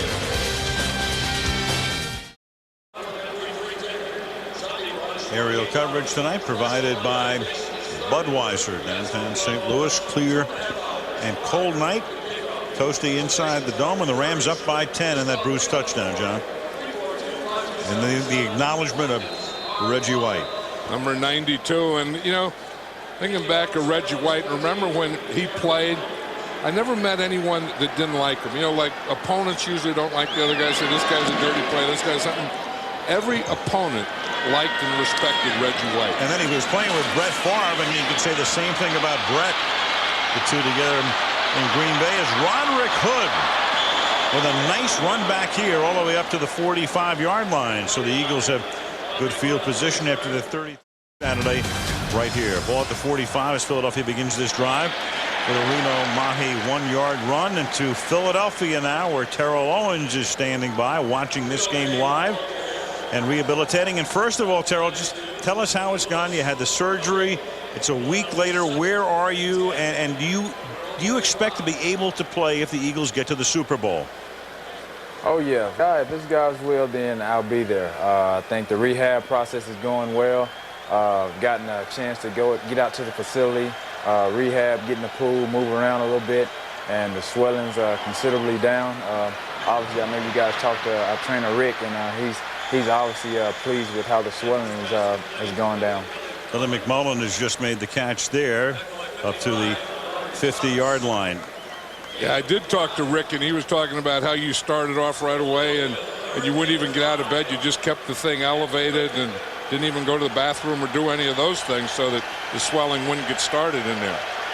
Right. I had to bring the bathroom to me. That's what I heard. It's 3rd down and 5 now for your Eagles at the 50-yard line. And that is dropped, so they don't get the first down. Terrell, what's your take on what Andy Reid has done? And do you think the fact he's holding McNabb back and he's deactivated Westbrook had a lot to do with what happened to you last week? Well, I think he's just being safe and sorry, and I think with these next, obviously he's playing a game now, but the game left, I mean, there's no reason to play the guy, and obviously we want to get into the postseason healthy, and I support that decision. Here's the punt now by Dirk Johnson. Rams will let it go, and the Eagles will down the ball at around the 10-yard line, still rolling. And it will go at the 11-yard line. T.O. will still be with us. Terrell, stand by for a second. Commercial break coming up here with 5:57 remaining in the third and a 10-point game. Monday Night Football is being brought to you by Taco Bell. Think outside the bun. And the new T-Mobile Sidekick 2 with IM, email, web browsing, and more. Everybody needs a sidekick. T-Mobile. St. Louis on this last Monday night in December. The famed and fabled Arch. Aerial coverage being provided by Budweiser. Rams in a do-or-die situation. Must win tonight, must win next week against the Jets. And get some help to get into the playoffs. And they start this drive from their own 12-yard line. Steven Jackson. Terrell Owens still with us from Philadelphia, where he's rehabilitating. Now, T.O., everybody's going to miss Andy Reid not wearing those. He's not wearing those tights. Let's see. T.O. might not be able to hear us right now. I guess not. We'll work on that for a second. Yeah, Andy's happy he didn't have to wear those tights, but he sure as heck isn't happy what happened to T.O. No, not at all. He would have gotten out of it some way anyway. I mean, knowing Andy, he would have said, I was just kidding. That wasn't what, that's not the deal. We'll carry it over to next year. There was no way he was going to do that. Well, then you have to shame him into it. 2nd down and 10. And that's Jackson up to the 17-yard line. And that's the thing that impresses me, and I said that before about Steven Jackson, how he finishes runs. I mean, you take that as far as you can, and then at the end, you just root everything that you can out to get about 3 or 4 more yards. I'm very, very impressed with him. I'm not sure, I think the problem with his is going to be, the pass protection. Do they believe in him? Does Mike Martz believe in him? In these situations where he has to pass protect if they blitz. 142 yards on the ground tonight. Bolger on a roll to the right. Isaac Bruce, who scored a touchdown, picks up the first down. We go to Michelle. Well, speaking of pass protection and Steven Jackson, John, I spoke with him about that because he didn't play a snap last week for that very reason. They didn't trust him in pass protection against blitzing teams. Well, here he is playing against a very active blitzing team in the Eagles. He told me he didn't mind so much last week. He was disappointed because he wants to contribute. He wants to continue to measure himself.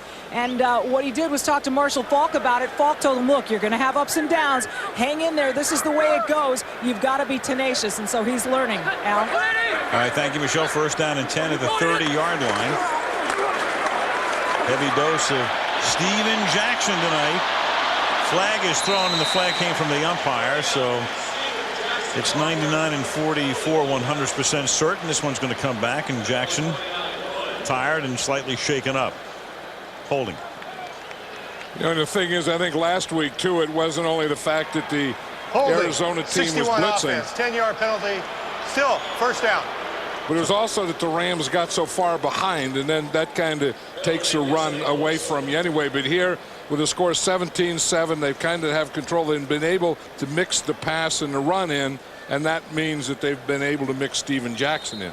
Steven Jackson right now comes off with a very slight hobble. 21 carries for him, 10 for Marshall Faulk tonight. Ball comes back in. There's Jackson trying to walk it off on the sideline. The penalty was on Tom Newton.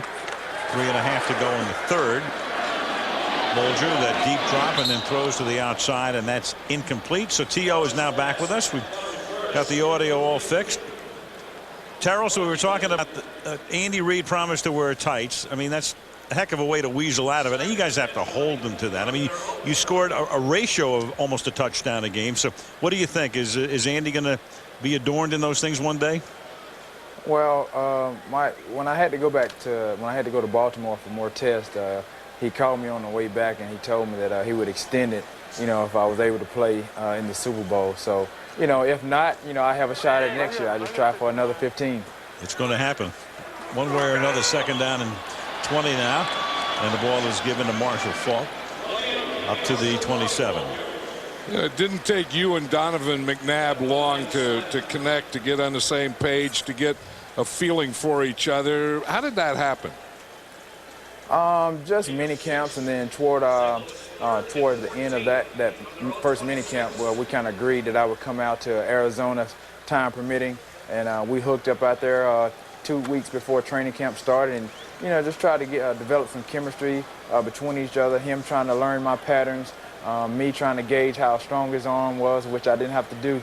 I didn't have to do too much of, but you know, from that standpoint on, you know, once we got into training camp, it was just work in progress. And on 3rd and 13, Isaac Bruce makes the catch, cutting to the outside. Roderick Hood fell down on the coverage, and so a 3rd and long conversion of 25 yards. That's one of the deeper passes that Mark Bulger has thrown tonight. You're going to see Isaac Bruce. He's the outside receiver here, and he starts to the inside, and then that is a heck of a move to the inside, like he was going to the post, and then he came back and flattened it out on an out. Watch him. He starts inside, gets the defense to go inside, and then he goes back to the outside. These guys, you know, you're between Isaac Bruce and Torrey Holt. They are two of the best move wide receivers in the league. Not only did Hood fall down, he comes limping off the field. And that is caught at the 32-yard line. Torrey Holt makes the catch. And T.O., you've watched these guys, Holt and Bruce, through the years. What's your take on Torrey and Isaac? I mean, you have one of the best tandems in the league in Torrey and Isaac. And, you know, I've watched those guys and played against those guys over the course of years when I was in San Francisco. And, you know, those guys are getting better and better each year. Torrey Holt grabbing this one here. He's now caught 5 tonight for 62 yards, and Bruce has 6 catches for 85 and a touchdown. Yeah, you don't feel that Mark Bulger has full velocity tonight, but his accuracy is pretty good. 15 out of 21, and it normally is. Sam Rayburn jumped. Question is, was he induced? And when we get the call, we can take a look at a very interesting graphic. Number 91, defense, 5-yard penalty, still first down. Terrell, we're going to look right now at a graphic that shows Donovan McNabb throwing to the various receivers for Philadelphia. He threw 128 to you, 63 to Pinkston, 34 to Mitchell, 18 to Greg Lewis, the wide receivers, and to you 125 was the pass rating.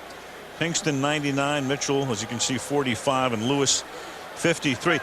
Of those 3 guys, of the other 3 right now, as we look at the play here on 1st down and 5, and the Rams keep it on the ground, it fall to the outside, and a hit at the end of the play, and that brings a flag as well. That has to be. Yeah. And Marshall is still down. well out of bounds. Take another look here at the end of the play and see who comes in for that hit. You know, and that's why a guy can get hurt getting hit out of bounds, because as he goes out of bounds and he hits a boundary, he starts to relax. And sometimes that's a mistake too.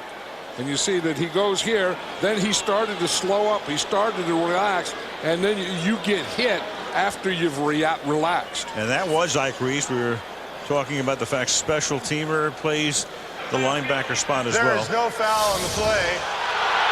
The runner had not stepped out of bounds. Second down. It was very, very close. As you look at the replay again, it's legal. I mean, unless he's out of bounds. There he is, inbounds, inbounds. I guess he did have 1 foot in bounds, but Marshall Faulk relaxed, and you think for a veteran like him that he would know better. You see him just kind of give up and let go, and as he let go, Ike Reese let him have it. And you saw the official with the best view, the guy who was closest, didn't throw the flag, and somebody saw it from another angle, and not as good an angle, and called it, and then it was picked up. So actually good work by the officiating crew getting it correct. One guy talked the other guy out of it.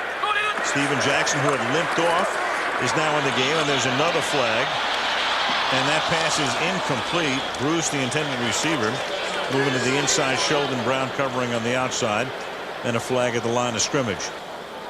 You know, when you talk to Jim Johnson about his defensive backs, 3 of the 4 made the Pro Bowl. This one here, Sheldon Brown didn't, and Jim Johnson thinks that he's one of his best, that he's one of his most consistent defensive players, and that's helped. You have to have, if you're going to blitz, you have to have illegal 2 formation, good corners. 86 lined up, and 83 covered, 83. 5-yard penalty. Still, second down. After all that.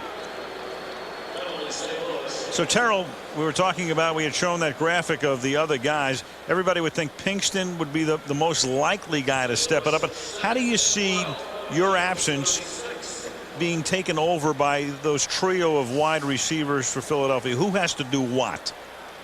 I think collectively those guys are going to have to step up as a whole receiving group, and obviously everybody knows the importance of Brian Westbrook coming out of the backfield, what he brings to that offense, running and passing. So everybody has to pick up the slack, and they're going to have to win as a team. Yeah, that's a good point too. Because you don't think about Westbrook a lot catching the ball, but he does brilliantly. Well, he's the number 2 receiver on the team. I mean, Terrell Owens, of course, is number 1. Westbrook was number 2. And it was interesting, the Rams were talking about with Terrell Owens out of this game, they thought Brian Westbrook was going to play, and their plan was to double team him. Quarter ticks down. T.O., thank you very much. Continued success thank you guys. In the rehabilitation. And T.O. hoping to play in the Super Bowl if the Eagles get there. That is the end of the third quarter here in St. Louis. With the score of the Rams 17, the Philadelphia Eagles 7. Monday Night Football resumes after this message from our ABC stations.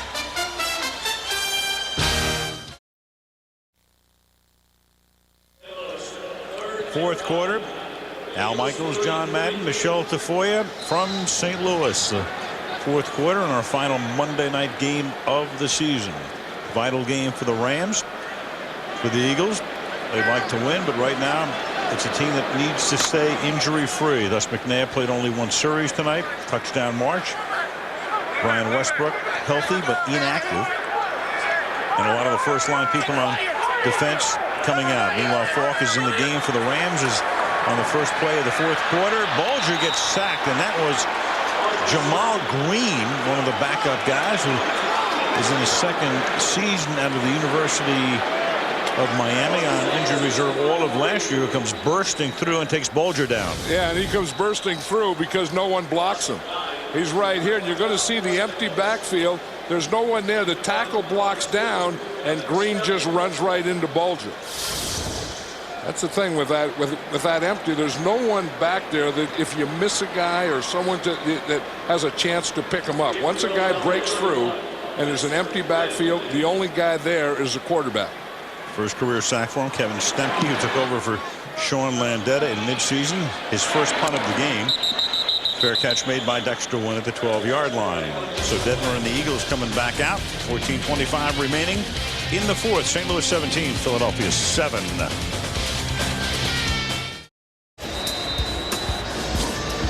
Well, we've had some beauties, and we've shown you the endings of games on our teasers. Will there be one tonight? Some folks right there who win the 4 games in 4 days. Jeff Blake now comes in, the much-traveled one, a quarterback for the Philadelphia Eagles. And Blake goes over the middle, too deep. So Detmer was in the game, completed 1 of 6 for 5 yards. And now Blake comes in. He's been the number 3 quarterback, the inactive quarterback, most of the season. Started with the Jets and played in Cincinnati, New Orleans, Baltimore, Arizona, and now in Philadelphia. Yeah, Detmer didn't want this kind of game. He was 1 for 6, like you said, for 5 yards. The Eagles only gained 25 yards in his 5 drives and only had 1 first down. So boy, Detmer was expecting a little more than that. 2nd down and 10 of the 12. And Detmer has that helmet on as well. So there's the sign of a guy who says, "No, I got to get back in the game. I can't end it this way." Well, he's talking to Donovan McNabb about it, and I think he's probably not going to get back in the game. I think that Andy Reid all along thought that Detmer would play into the 4th quarter, and then he would play Jeff Blake in the 4th quarter. McNabb telling us last night, I got to get Coy on the horse 98 in defense, simulating the cadence, 15-yard penalty, first down. Brian Howard. You know, the other story about Detmer we never got to, Coy Detmer travels with the clothes on his back, his playbook, and a toothbrush, period. He doesn't even travel with toothpaste. He gets that from the concierge. I'll tell you one thing, U.S. Airways will never lose his luggage. At least he's never checked any luggage. That's all he takes. I couldn't believe that he doesn't take toothpaste either. You know, I mean, I knew that he just took the toothbrush. And I said, "Well, what do you do for toothpaste?" He said, "Well, when I get there, I go to the front desk and get toothpaste." I didn't know that front desks in hotels had toothpaste. Now, it depends what hotel you're in.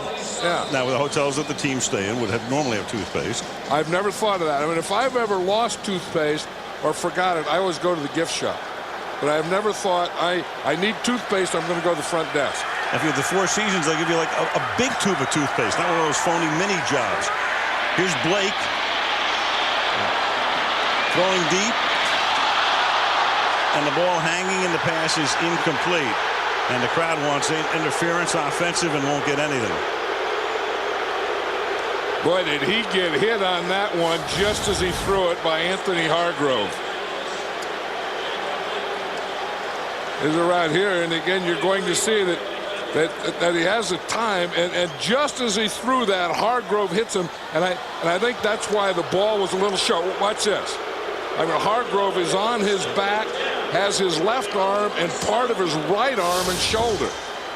Now the rule says if the first contact is tangled feet, there is no call. So the question now becomes, did their feet get tangled? And the non-call would be right. 2nd and 10, and now you've got the clock ticking down and a timeout call. Delay a game. No, offense, 5-yard penalty, still 2nd down. That happens quite a bit. You know, when you get your 3rd quarterback in there, it's going to happen. But after a long incomplete pass, you don't get right back there, get in a huddle, and you wait for everyone to get in there, and then you don't get your play call up to the line of scrimmage, and you just run out of play clock. 2nd and 15. The ball is at the 22-yard line. Philly scored on its opening drive. Nothing since. Blake throws into traffic, and that's incomplete. Intended for L.J. Smith. 3rd and long. Let's go to Michelle. Well, before joining the Eagles this season, as you mentioned, Al, Jeff Blake played for 5 other teams, 114 career games, but never on Monday Night Football. So when the Eagles were down in Dallas in mid-November, when we were there for Monday Night Football, Coy Detmer and Donovan McNabb lobbied Andy Reid to let Blake come in the game. So Reid put the 3rd stringer in for 2 plays, and Blake was so thrilled he had all his teammates sign his cap. That was for 2 plays, Al. What do you think he'll do for a quarter? For a quarter, he'll send the videotape to Canton. I think the first thing he ought to try and do is win the game. 3rd down and 15.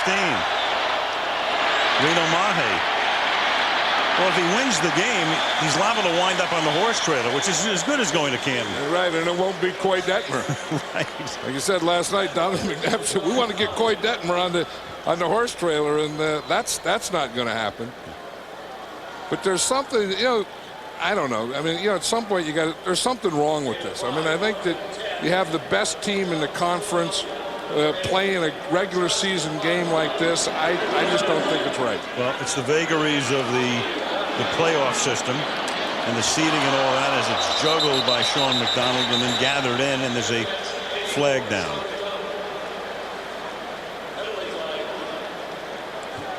I mean, I don't always agree with it in preseason. I mean, I don't think you can ever get to the point in the game where you're afraid to play. You know, where it gets to be a negative. I don't want you to play because you're going to get hurt. Because when guys start thinking that they're going to get hurt by playing the game, then they got to get out of the game. And it stay sharp too. I mean, it's a month We have a member of the meaningful kicking games. team going out of bounds on the zone, number 89. The penalty is declined. First down. Rams ball. Well, one Mr. Detmer did wind up on the trailer 2 years ago with a performance in San Francisco. Your win will cement a playoff spot for the Jets. A loss, and they could still get in, but they would be in jeopardy of dropping out. First down from the 34-yard line. Bolger, after turning his shoulders to avoid the sack, will take a step out of bounds at the 35-yard line. That was one of those things that this is maximum protection. The reason there was no one open here for Bolger is he only had 2 men in the pass pattern. You see the tight ends blocking, you see the backs blocking, and he only has 2 guys running routes, so they aren't open, so then he has to wait and hold the ball and then eventually run. See, there's a receiver on one side, here's a receiver on the other side. He would have had that one on the no, there's the tight end blocking, the fullback blocking, and the tailback blocking. Second down and 9. Jackson. Andy Reid, a great Monday night record. Andy 8-1, and if he can win the game tonight, he would become the current record holder. That record at the moment is owned by my partner, who was 11-1-1 in 13 appearances on Monday night. Huh. I would go to heck. No, we love to play on Monday night. I mean, I felt, it was all about the players, and they always played well because I always felt they liked to show off. Still do. 3rd and 11. Bolger throws, and that's into Eagle territory. Kevin Curtis makes the catch and then loses the football. And the Eagles will get it with Matt Ware recovering it. So that would have come close to, I don't want to say cementing it for the Rams, but they would have been driving. They already lead by 10, and now all of a sudden, here come the Eagles again. They'll start from about midfield. Yeah, the pass protection did what they had to. Mark Bolger did what he had to. Kevin Curtis did what he had to initially, and then not at the end.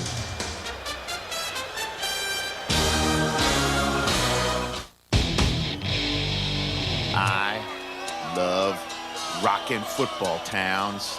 Refs who shout first down. Back-to-back Super Bowl wins. And twins. I love making quarterbacks grind.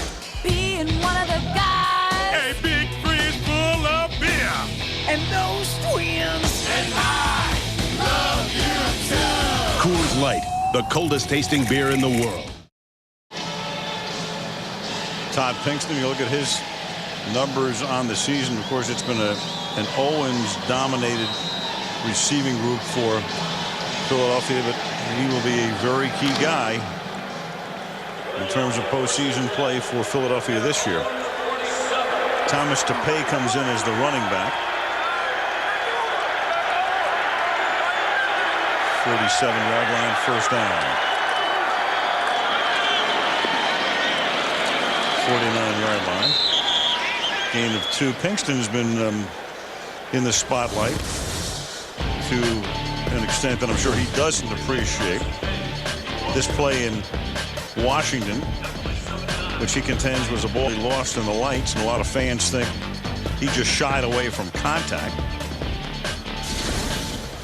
Subject much discussed in the city of brotherly love, without a lot of love. I mean, maybe he did, but he's still their wide receiver. I mean, he's still their starting wide receiver on the opposite side of Terrell Owens when he's there, and he's going to be in there with Freddie Mitchell, and I mean, he still has to do it. And I'll tell you one thing, and it goes back to why they got Terrell Owens. When you have Todd Pinkston in there, every defense just plays him physically. And that's where they get the corners up there and they beat him because they don't think that that he can get away from the bump or the illegal press. Snap, center. 5-yard penalty. Second down. And remember last year's championship game in Carolina, that's where they thought. And I think that's where this emphasis rule came in, is they were just going to get up there and then just ball Pinkston. Just get on the line. Don't let them off the line. Don't let the receivers out. Then they get Terrell Owens.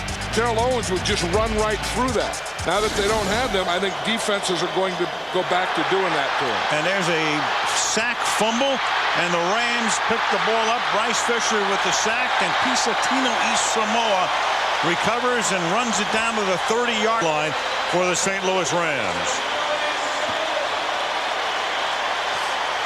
There's Aeneas Williams. He likes that one. Bryce Fisher starts it. He runs right by Artis Hicks. Looks like Artis Hicks doesn't even get out of his stance. Here he is right here. Here's Hicks. Hicks doesn't even move. He's still standing on the line of scrimmage. Bryce Fisher goes right by him and gets that strip sack. Holy moly, I have no idea what Artis Hicks was thinking. I mean, he had to think it was on 3 and it was snapped on 1. I mean, he was still in the stance when Bryce Fisher was all over Jeff Blake. Rams' first takeaway of the night, 15th in 15 games. They are way off last year's pace when they led the league with 46 takeaways. They have a third of that at this point, and Torrey Holt makes the catch and takes the ball to the 26-yard line. Eagles get the break on the turnover and then turn it right back. The Eagles are playing backups, and I'm surprised that the Rams just don't blow them out here. I mean, the Eagles aren't playing well because they're disorganized. They're not playing their regulars. Guys haven't played together. But the Rams, on the other hand, they have to win. There has to be some urgency here, and I don't think they're playing too well. I mean, they don't look like they're really going after it to get to be a playoff team. And they have to win tonight and then beat the Jets next week as well. Steven Jackson will pick up the first down as he gets to the 20-yard line. Let's go back to that Artis Hicks play again and just watch. Here he is here. And again, this is playing and not playing guard and tackle. But here the ball is snapped. Everyone's playing, and he's still in the stance. He never did get out of it. Now, I've never seen that before. I mean, guys get off late. They think it's on 2 and it's on 1. Those kind of things. But at some point, you get going. Or you're daydreaming. I mean, that was bizarre. Steven Jackson, who was limping off earlier, and this time much more severely. So he comes off again, 1st and 10. That means Falk is in the backfield. Marshall has 52 yards tonight on 12 carries. Jackson 148. So the pair of them have 200 yards. Now they have 202. One of the things I think Mark Bulger is doing is changing up his snap count because of those Eagle blitzes. You know that you're going to get a lot of blitzing when you play the Eagles, but you know you're really going to get a heavy dose once you get inside the 20 or the red zone where the Rams are right now. Well, the streak is in jeopardy right now. Marshall Faulk has not caught a pass tonight. He has at least one reception in 158 regular season games, longest ever by a running back, and the longest current streak in the league. And that's every game he's ever played with the Colts and the Rams. Flag again, a ton of jumping offside and false starts. I think, again, that's Mark Bulger doing a good job with the snap count. Changing it up and going on a long count, making them declare their blitzes so the blockers can see where they're coming from. 95, defense lined up in the neutral zone. 5-yard penalty, still, second down. See, again, You see him on that first hut. McDougal jumped on the first hut, and the ball was snapped on the second hut. The thing you give, that strong hut, that first one, you give it strong, you kind of bob your head a little. McDougal hears it and maybe goes on the head bob, maybe just goes on that strong count. What's the origin of hut? Why'd they pick the word hut? Yeah, that's a good question. I think it's short for height. I think it used to be height, and then it was changed to hut, and then just kind of. I'll buy that. Quick slant, first down. Isaac Bruce makes the catch. It'll be 1st and goal at the 5. That's where Bulger is so good, getting that ball out of there quickly. Here's Isaac Bruce as the inside receiver is going to come here and just run this slant, and he does that as well as anyone. And you see when that corner or that defender is that far off, Bulger sees it and knows he's going to get back, and he's going to get that ball out of there right now. There was no one that was in position to make a play on it.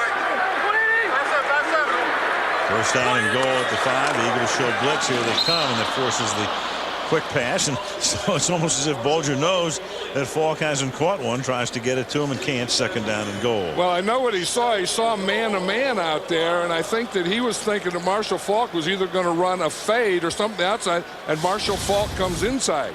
Here he is out here. You see it's just man-to-man. He wants to throw it to him. Marshall Falk runs a slant, and Bulger threw it outside like he was running it out.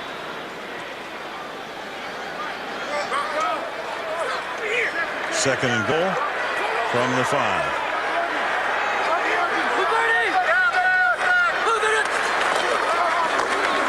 Falk pushed back 3-yard line, and there's another flag at the end. Marshall Falk has the quickness and the cuts, but he doesn't have that finishing off like Steven Jackson has. Matt Ware slow in getting up. Holding. 44 offense. 10-yard penalty, still 2nd down. Joey Goodspeed.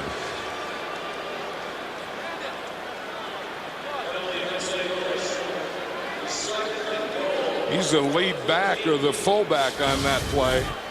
You see Joey Goodspeed is right here. And you see he's going to kind of come in and lead right there. Oh, that's a great block. Holy moly. Yeah. What the heck are they talking about here? You draw that up like that. Oh, I see it there. He had both hands behind him, didn't he? But that's the way you want. I mean, when you can flatten someone on their back, that's what you want. But it looked like he did have both arms out. 2nd down and goal from the 15-yard line. And Holt loses the football. And I think he's able to get it back himself. Ball comes squirting out. All of the Eagles surrounded it. And Holt reaches out and secures it for St. Louis. I'll tell you one thing about Torrey Holt and Isaac Bruce. Once they catch the ball inside, they go down themselves. And this usually doesn't happen because they get down so quickly. That time, Torrey Holt stayed up a little longer than he usually does, and the ball comes out of there. Michael Lewis will be going to the Pro Bowl stripped, and it's a great play by Holt to reach out and get the ball and keep it in St. Louis's hands. Yeah, you don't practice recovering fumbles on your stomach a lot. No. 3rd down and goal from the 8-yard line. The fake, and Marshall Falk can't go anywhere, so they'll have to settle for a Wilkins attempt, which would make it a 13-point game. Yeah, Mike Martz got a little conservative there. That's where they run that pump draw. He comes back and he fakes the slant. See him fake the slant, then comes back and hands on the draw. But if they're coming on a pass rush anyway and coming up the middle for Mark Bulger, they're going to be in the middle for the draw play. Jeff Wilkins now a 29-yard field goal attempt. Missed one from 44. The make was from 28 just before the half. And it's a 13-point lead, but still just a 2-possession instead of 3-possession game, which would have clearly wrapped it up. 5:24 remaining in the 4th quarter. From St. Louis, Missouri.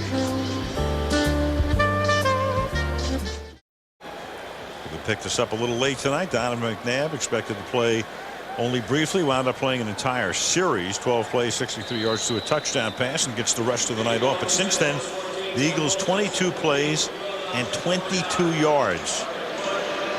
And the Rams right now with a 13-point lead in a must-win situations. Wilkins kicks off. Roderick Hood. Back to the 37-yard line. So Philadelphia is still trying to pull one off and end the Rams season or postseason hopes, but it's going to be hard. 13-point game. ESPN Sports Center after the game from St. Louis. Flippity clop. I bet on that horse once. He's still running for you. Yes, he is. Here he comes. He'll get there. Don't give up yet. 5:18 to play. 37-yard line. Blake. And runs for a nice game. You know, John, I'm thinking the Eagles are a little bit like, if you made a baseball analogy, the Oakland A's. A's have won 90 or more games 5 straight years, and they're the first of 17 teams not to get to the World Series in such a circumstance. And here are the Eagles, 3 championship games in a row, having to get to the Super Bowl. You take a look at that 5-year streak, 10 more wins without playing in the Super Bowl. There's a look at the A's. So there's Moneyball, and then there's out of the Moneyball. Of course, the Eagles hope to break their little stretch this year as Reno or Thomas Tepe carries the ball, and another flag at the 44. And let's check in with Michelle. Well, the Eagles have 9 Pro Bowlers, as you've been mentioning, and guess what else, Al? They're going to have just over $15 million of salary cap room this offseason. In addition to that, they're going to have 5 draft picks in the first 3 rounds. I spoke with Team President Joe Banner. He said, you know, the offseason goals are not set in stone yet, but he expects to have in the area of 19 of their 22 starters back, be in position to retain a lot of their own guys, and even make some additions. So the future looks bright in Philadelphia. Yeah, and it's amazing, too, to think that you have a team, and they've been so good for a number of years now, and then they go out and they can afford a Terrell Owens and a Javon Kearse, 2, you know, gigantic additions. And then there are other teams that are mired in the muck and tell you they can't afford. And they're mired in the muck because of poor organizations. I mean, you talk about the Oakland A's in baseball. You talk about the Eagles. These are good organizations, and those records of winning and stuff, I take as a plus. You know, I know it's easy to say, yeah, but they haven't won a championship. And you know, if you look at, there's 32 teams in the league, and they're better than 29 and not as good as 2. So if you panic when you're not as good as 2 and you don't win that one, then I think you slide down. I think when you stay upbeat, and they've done it for 3 years, and what did Bum Phillips say? We're going to keep kicking on the door until we knock it down. I kind of have that same feeling about the Eagles. You do, and it's pretty good, too, because you would think at some point you'd have that hangover that we all talk about when a team comes so close, and they come close for especially multiple times. And then all of a sudden, how are we going to get this back together again? You know, and they've been able in Philadelphia to do it with tremendous consistency. And then they get down to that game in January. Snap, false start, number 77. 5-yard penalty, still second down. Eagles played the Rams for the 2001 championship right here. And since that time, you can see the Eagles, a tremendous record. The Rams are only 4 over 500. And the Eagles this year, talking about Pro Bowl players, send 9 and the Rams send 1. The Eagles have been on the uptick, and the Rams are on a downtick. And that would have clearly ended the game there, as Tommy Polley had a chance to pick it off but couldn't. 3rd and 15. You know, you wonder how the Eagles are going to feel after this one. Remember last Monday night when we're at Miami, New England came in there. They only lost 1 game, and everyone was saying, you know, this is one of the best teams in all of football, and Miami beats them. And I'll tell you, it was a tough week for New England. Now, the way the Eagles are playing tonight, I don't know if it's going to be a tough week for them, but doggone it, it's a regular season. A loss is a loss. It's a loss. And now next week you've got another game that doesn't mean anything. against Cincinnati. Doesn't even mean anything to Cincinnati as Blake throws deep. And with a jump ball there, it's incomplete, intended for Billy McMullen. Butler and Fisher converge. So with the Eagles, you've got this game tonight. We've been talking about throughout the course of the game. And then next week, Cincinnati. And then they're off. And then finally, the weekend of January 15th and 16th, they'll play a game that means something, and it's going to mean everything. And then you hope when you have to turn it on that it comes on. I mean, I don't know that you can turn it off, shut it down, and then 3 weeks later turn it on and be great. I don't know that. Kurt Johnson's kick.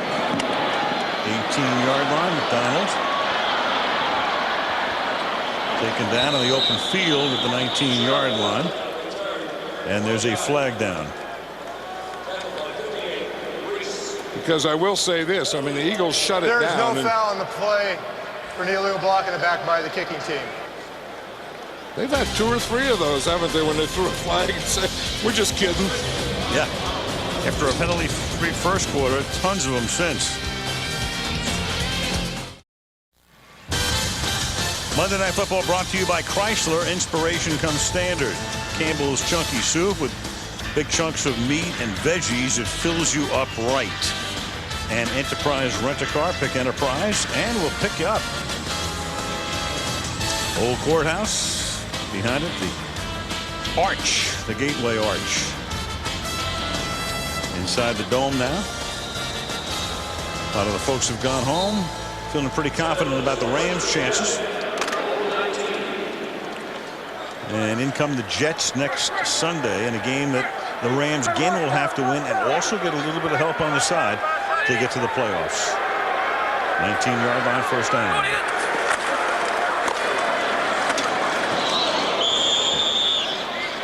Essentially, they'll need a loss by either Seattle or Minnesota. And let's go to Michelle. Well, Al,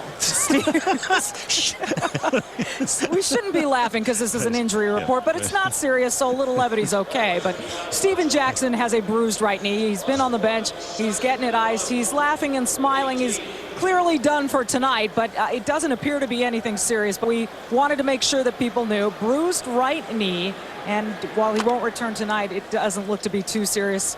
I can't imagine him staying out for next week, but we can't predict those things, right? Exactly right, and it's a short week, too, because it's a Monday night game going to Sunday, so he has one less day to get to 100%. Second down and 11.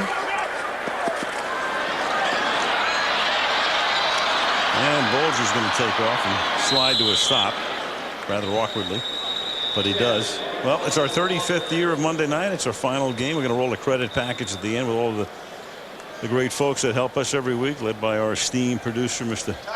Fred Godelli, our executive producer, Mike Pearl, and our core little group up here with Melissa Horton running the kennel, Mark Putnam and Phil Sanfilippo every week, and up here, Audrey Mansfield, Brad Curtis. The party's over. They say that all good things must end. Call it a night. The party's over. Believe it. And tomorrow and next year start the same old thing again. And this show's been on for 35 years. 35 years, amazing. We survived a lot. Great years.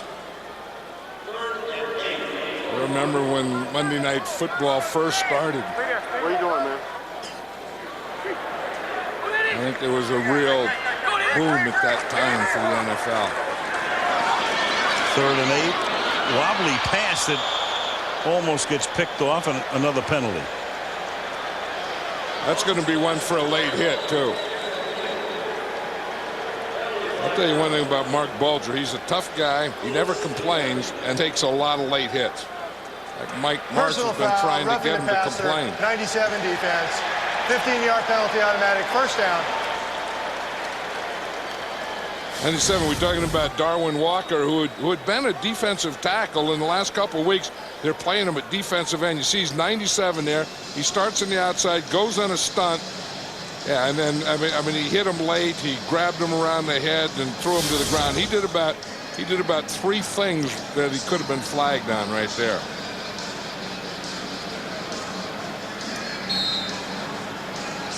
sometimes as a defensive lineman, you come on that stunt and you break free and you see the quarterback there and you know when that ball goes out of there you have to stop, but doggone it, your instincts argue with you. You know, Bulger that time, he's been out for 2 full games and most of a third with that sprained right shoulder. So I'm sure March's heart was in his throat. Bulger unfortunately fell on his left shoulder that time. Yeah, and usually the way you get that is you get hit on the left shoulder and then you get driven into the turf on your right shoulder. And that was just the opposite shoulder, as you say there. Philly has to take a timeout defensively, try to conserve some clock and get it back. For my boys, George Hill from Port Angeles, Washington, Malibu, Kelly Hayes. They finish up a 19th year with me in the booth.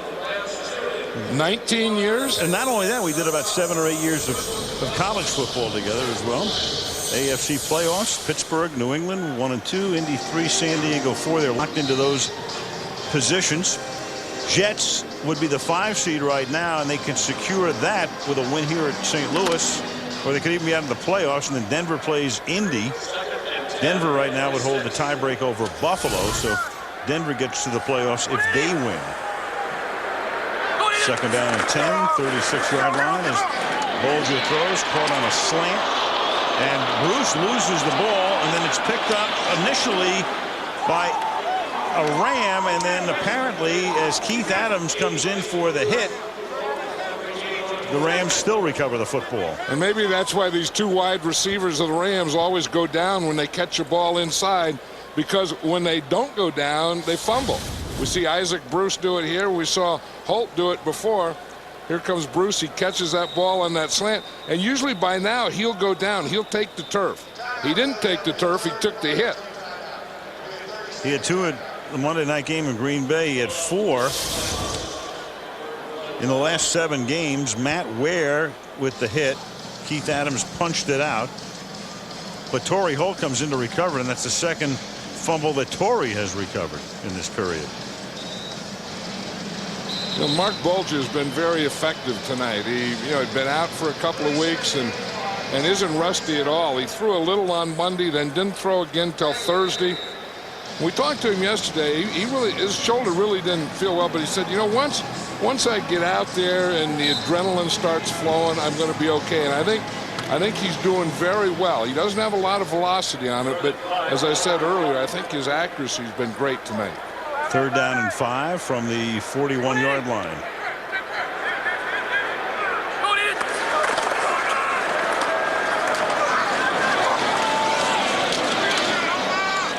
Marshall Faulk up to the 45. Philadelphia out of timeouts.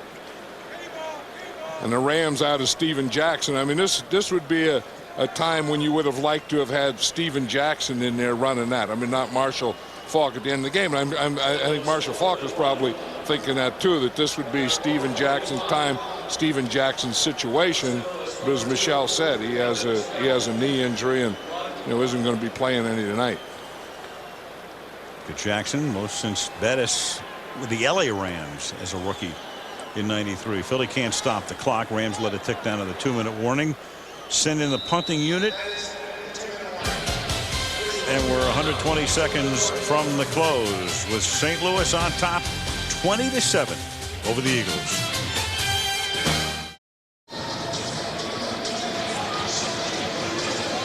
Our executive producer, the esteemed Mike Pearl, Bob Toms, the senior producer, the boss man, Fred Godelli, hardest working guy in show business, Drew Esikoff, our director, Steve Hurt, the greatest of all time, Joe Abenda.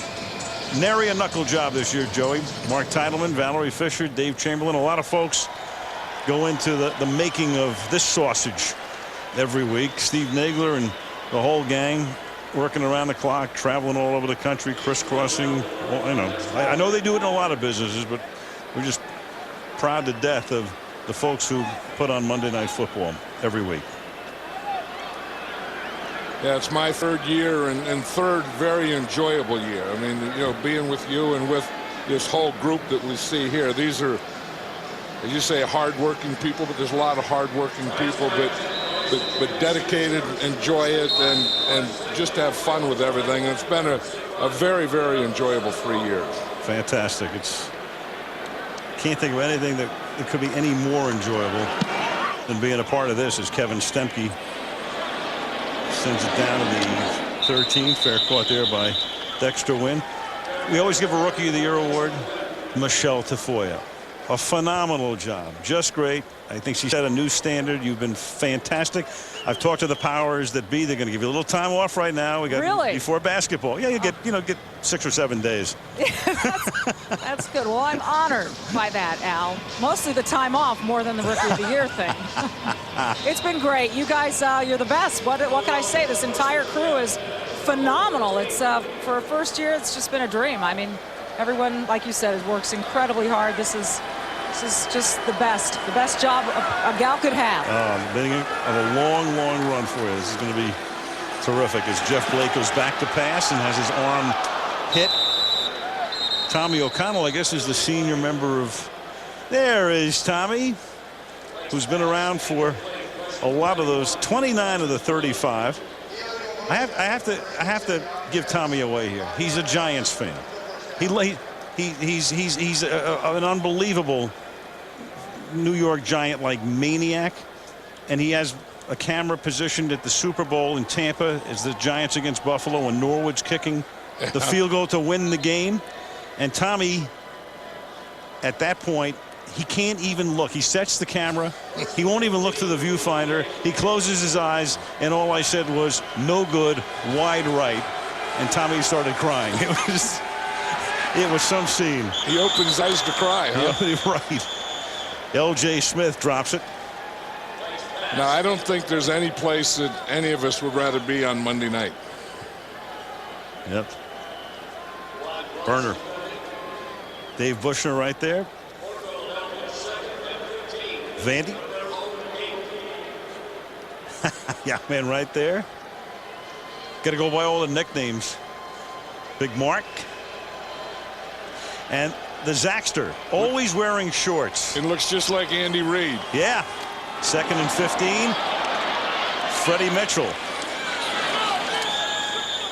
Up to the 29-yard line.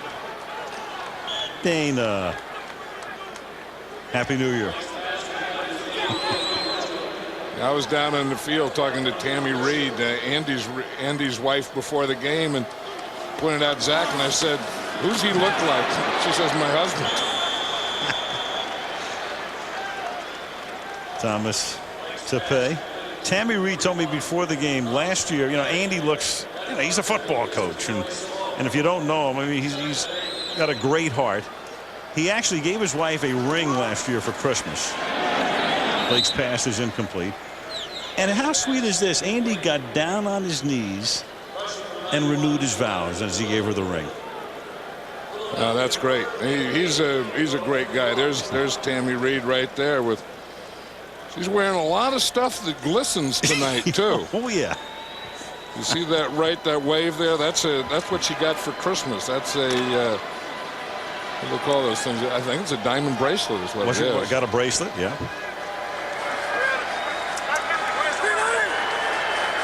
She's got that NBA look, just the one earring. Now, knowing Tammy, she lost the other one. en route to her seat. False start, number 66, offense. 5-yard penalty, 3rd down. I think what Tammy would really want is for the next piece of jewelry to go to Andy on his ring finger. Yes, that big one. That's what they're all in it for. Well, he's going to keep the wedding ring on, and then a Super Bowl ring, I guess, would go on the right ring finger, right? Yes. Now, Andy got down on his knees. That's what Tammy told me before the game. That's my source. I mean, I have reliable sources. The story would be how he got up. As Paul Harvey would say, that's the rest of the story. Thomas Tepe up to the 39-yard line. Post-game show, the horse trailer. Highlights and interviews. There you go. Tammy Reid. The whole collection here tonight. She's glistening all over. You know, Tepe is the injured Eagle. Injury here. 10 seconds comes off the game clock. An injury in this situation.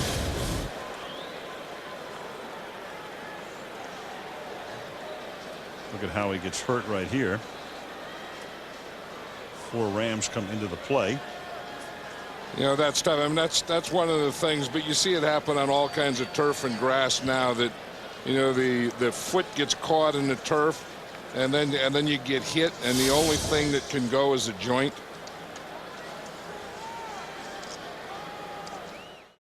To make sure that whatever it is, it doesn't get any worse. And all the stadiums now have X-ray equipment, so they can get in and X-ray it right away. Now they put Mahe back in the game, and Reno Mahe will take it to the 45-yard line, and that's going to write a finish to this one. So the Eagles will lose only their second game of the year. The other was to Pittsburgh.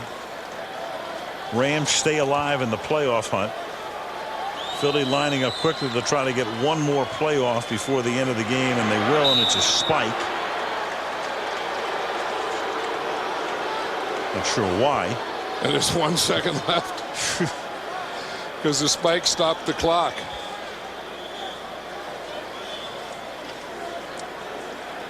It's kind of a fitting ending to this game, isn't it? I'm still not sure exactly what we saw. No, me neither. I mean, it started out pretty good considering the circumstances. Each team driving for a touchdown, and then it had the look of a game in August. And I just don't like the idea that any team in the regular season can win or lose because they want to or don't want to. Final play of the game, barring a defensive foul, and the Eagles will fly home with a mark of 13-2. Rams stay alive in the playoff hunt as St. Louis knocks off Philadelphia 20-7. Coming up next, the Autotrader.com postgame show. For the past few years, my mom has been the team mom. She likes to knit. Had to win, and they did, to stay alive. 20-7 final score. Highlights, most of which took place very early in the game. Rams' first drive, they had it for 10 plays, all of them runs, and Steven Jackson took it in to make the score 7-0. Then with McNabb playing only 1 series tonight, he pays it off at the end with his touchdown pass to Freddie Mitchell to tie the game, and then it became pretty ragged. Mark Bulger here, hitting Isaac Bruce for a touchdown. That made the score 17-7. Wilkins added a field goal, and Mr. Steven Jackson, who didn't play at all last week, despite being active, 148 yards for the #1 draft choice, and the rookie is with Michelle. Steven Jackson, a career-high 148 yards and a touchdown. First of all, you bruised your right knee. How serious is that? Not too bad, you know, got a little ice on it during the game. And, you know, it's something that, you know, a little prayer to take care of it. You went from not carrying the ball at all last week to 24 carries tonight. What was that like, that jump? It was something that, you know, I wanted, something that I needed. You know, we needed to get in the playoffs. It's a must-win game. It was something that I'm glad I had the opportunity to do. Good game, man. It was a must-win game, but you beat a Philly team that played its second and third stringers. How now do you guys get ready to face a very motivated Jets team next week? Well, we come out and do the same thing. Is, you know, me and Marshall come and pound the ball and throw the ball with Mark through there.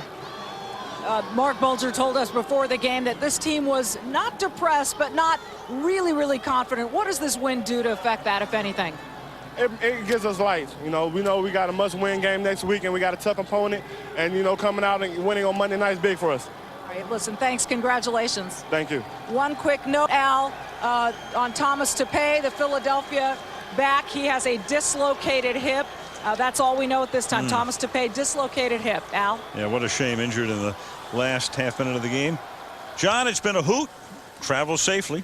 Well, I will, and I've only been home once in 5 months, and I'm going home tonight. Going home tonight, and then I'll see you on the 8th of January for the wild card game. Final score, St. Louis 20 and Philadelphia 7. ABC's New Year's Day celebration gets underway at 11 Eastern. The Tournament of Roses parade. Late local news is next as we wrap it up, year 35 of Monday Night Football. Until the 8th of January, Al Michaels, John Madden, Michelle Tafoya, and our entire crew saying good night from St. Louis.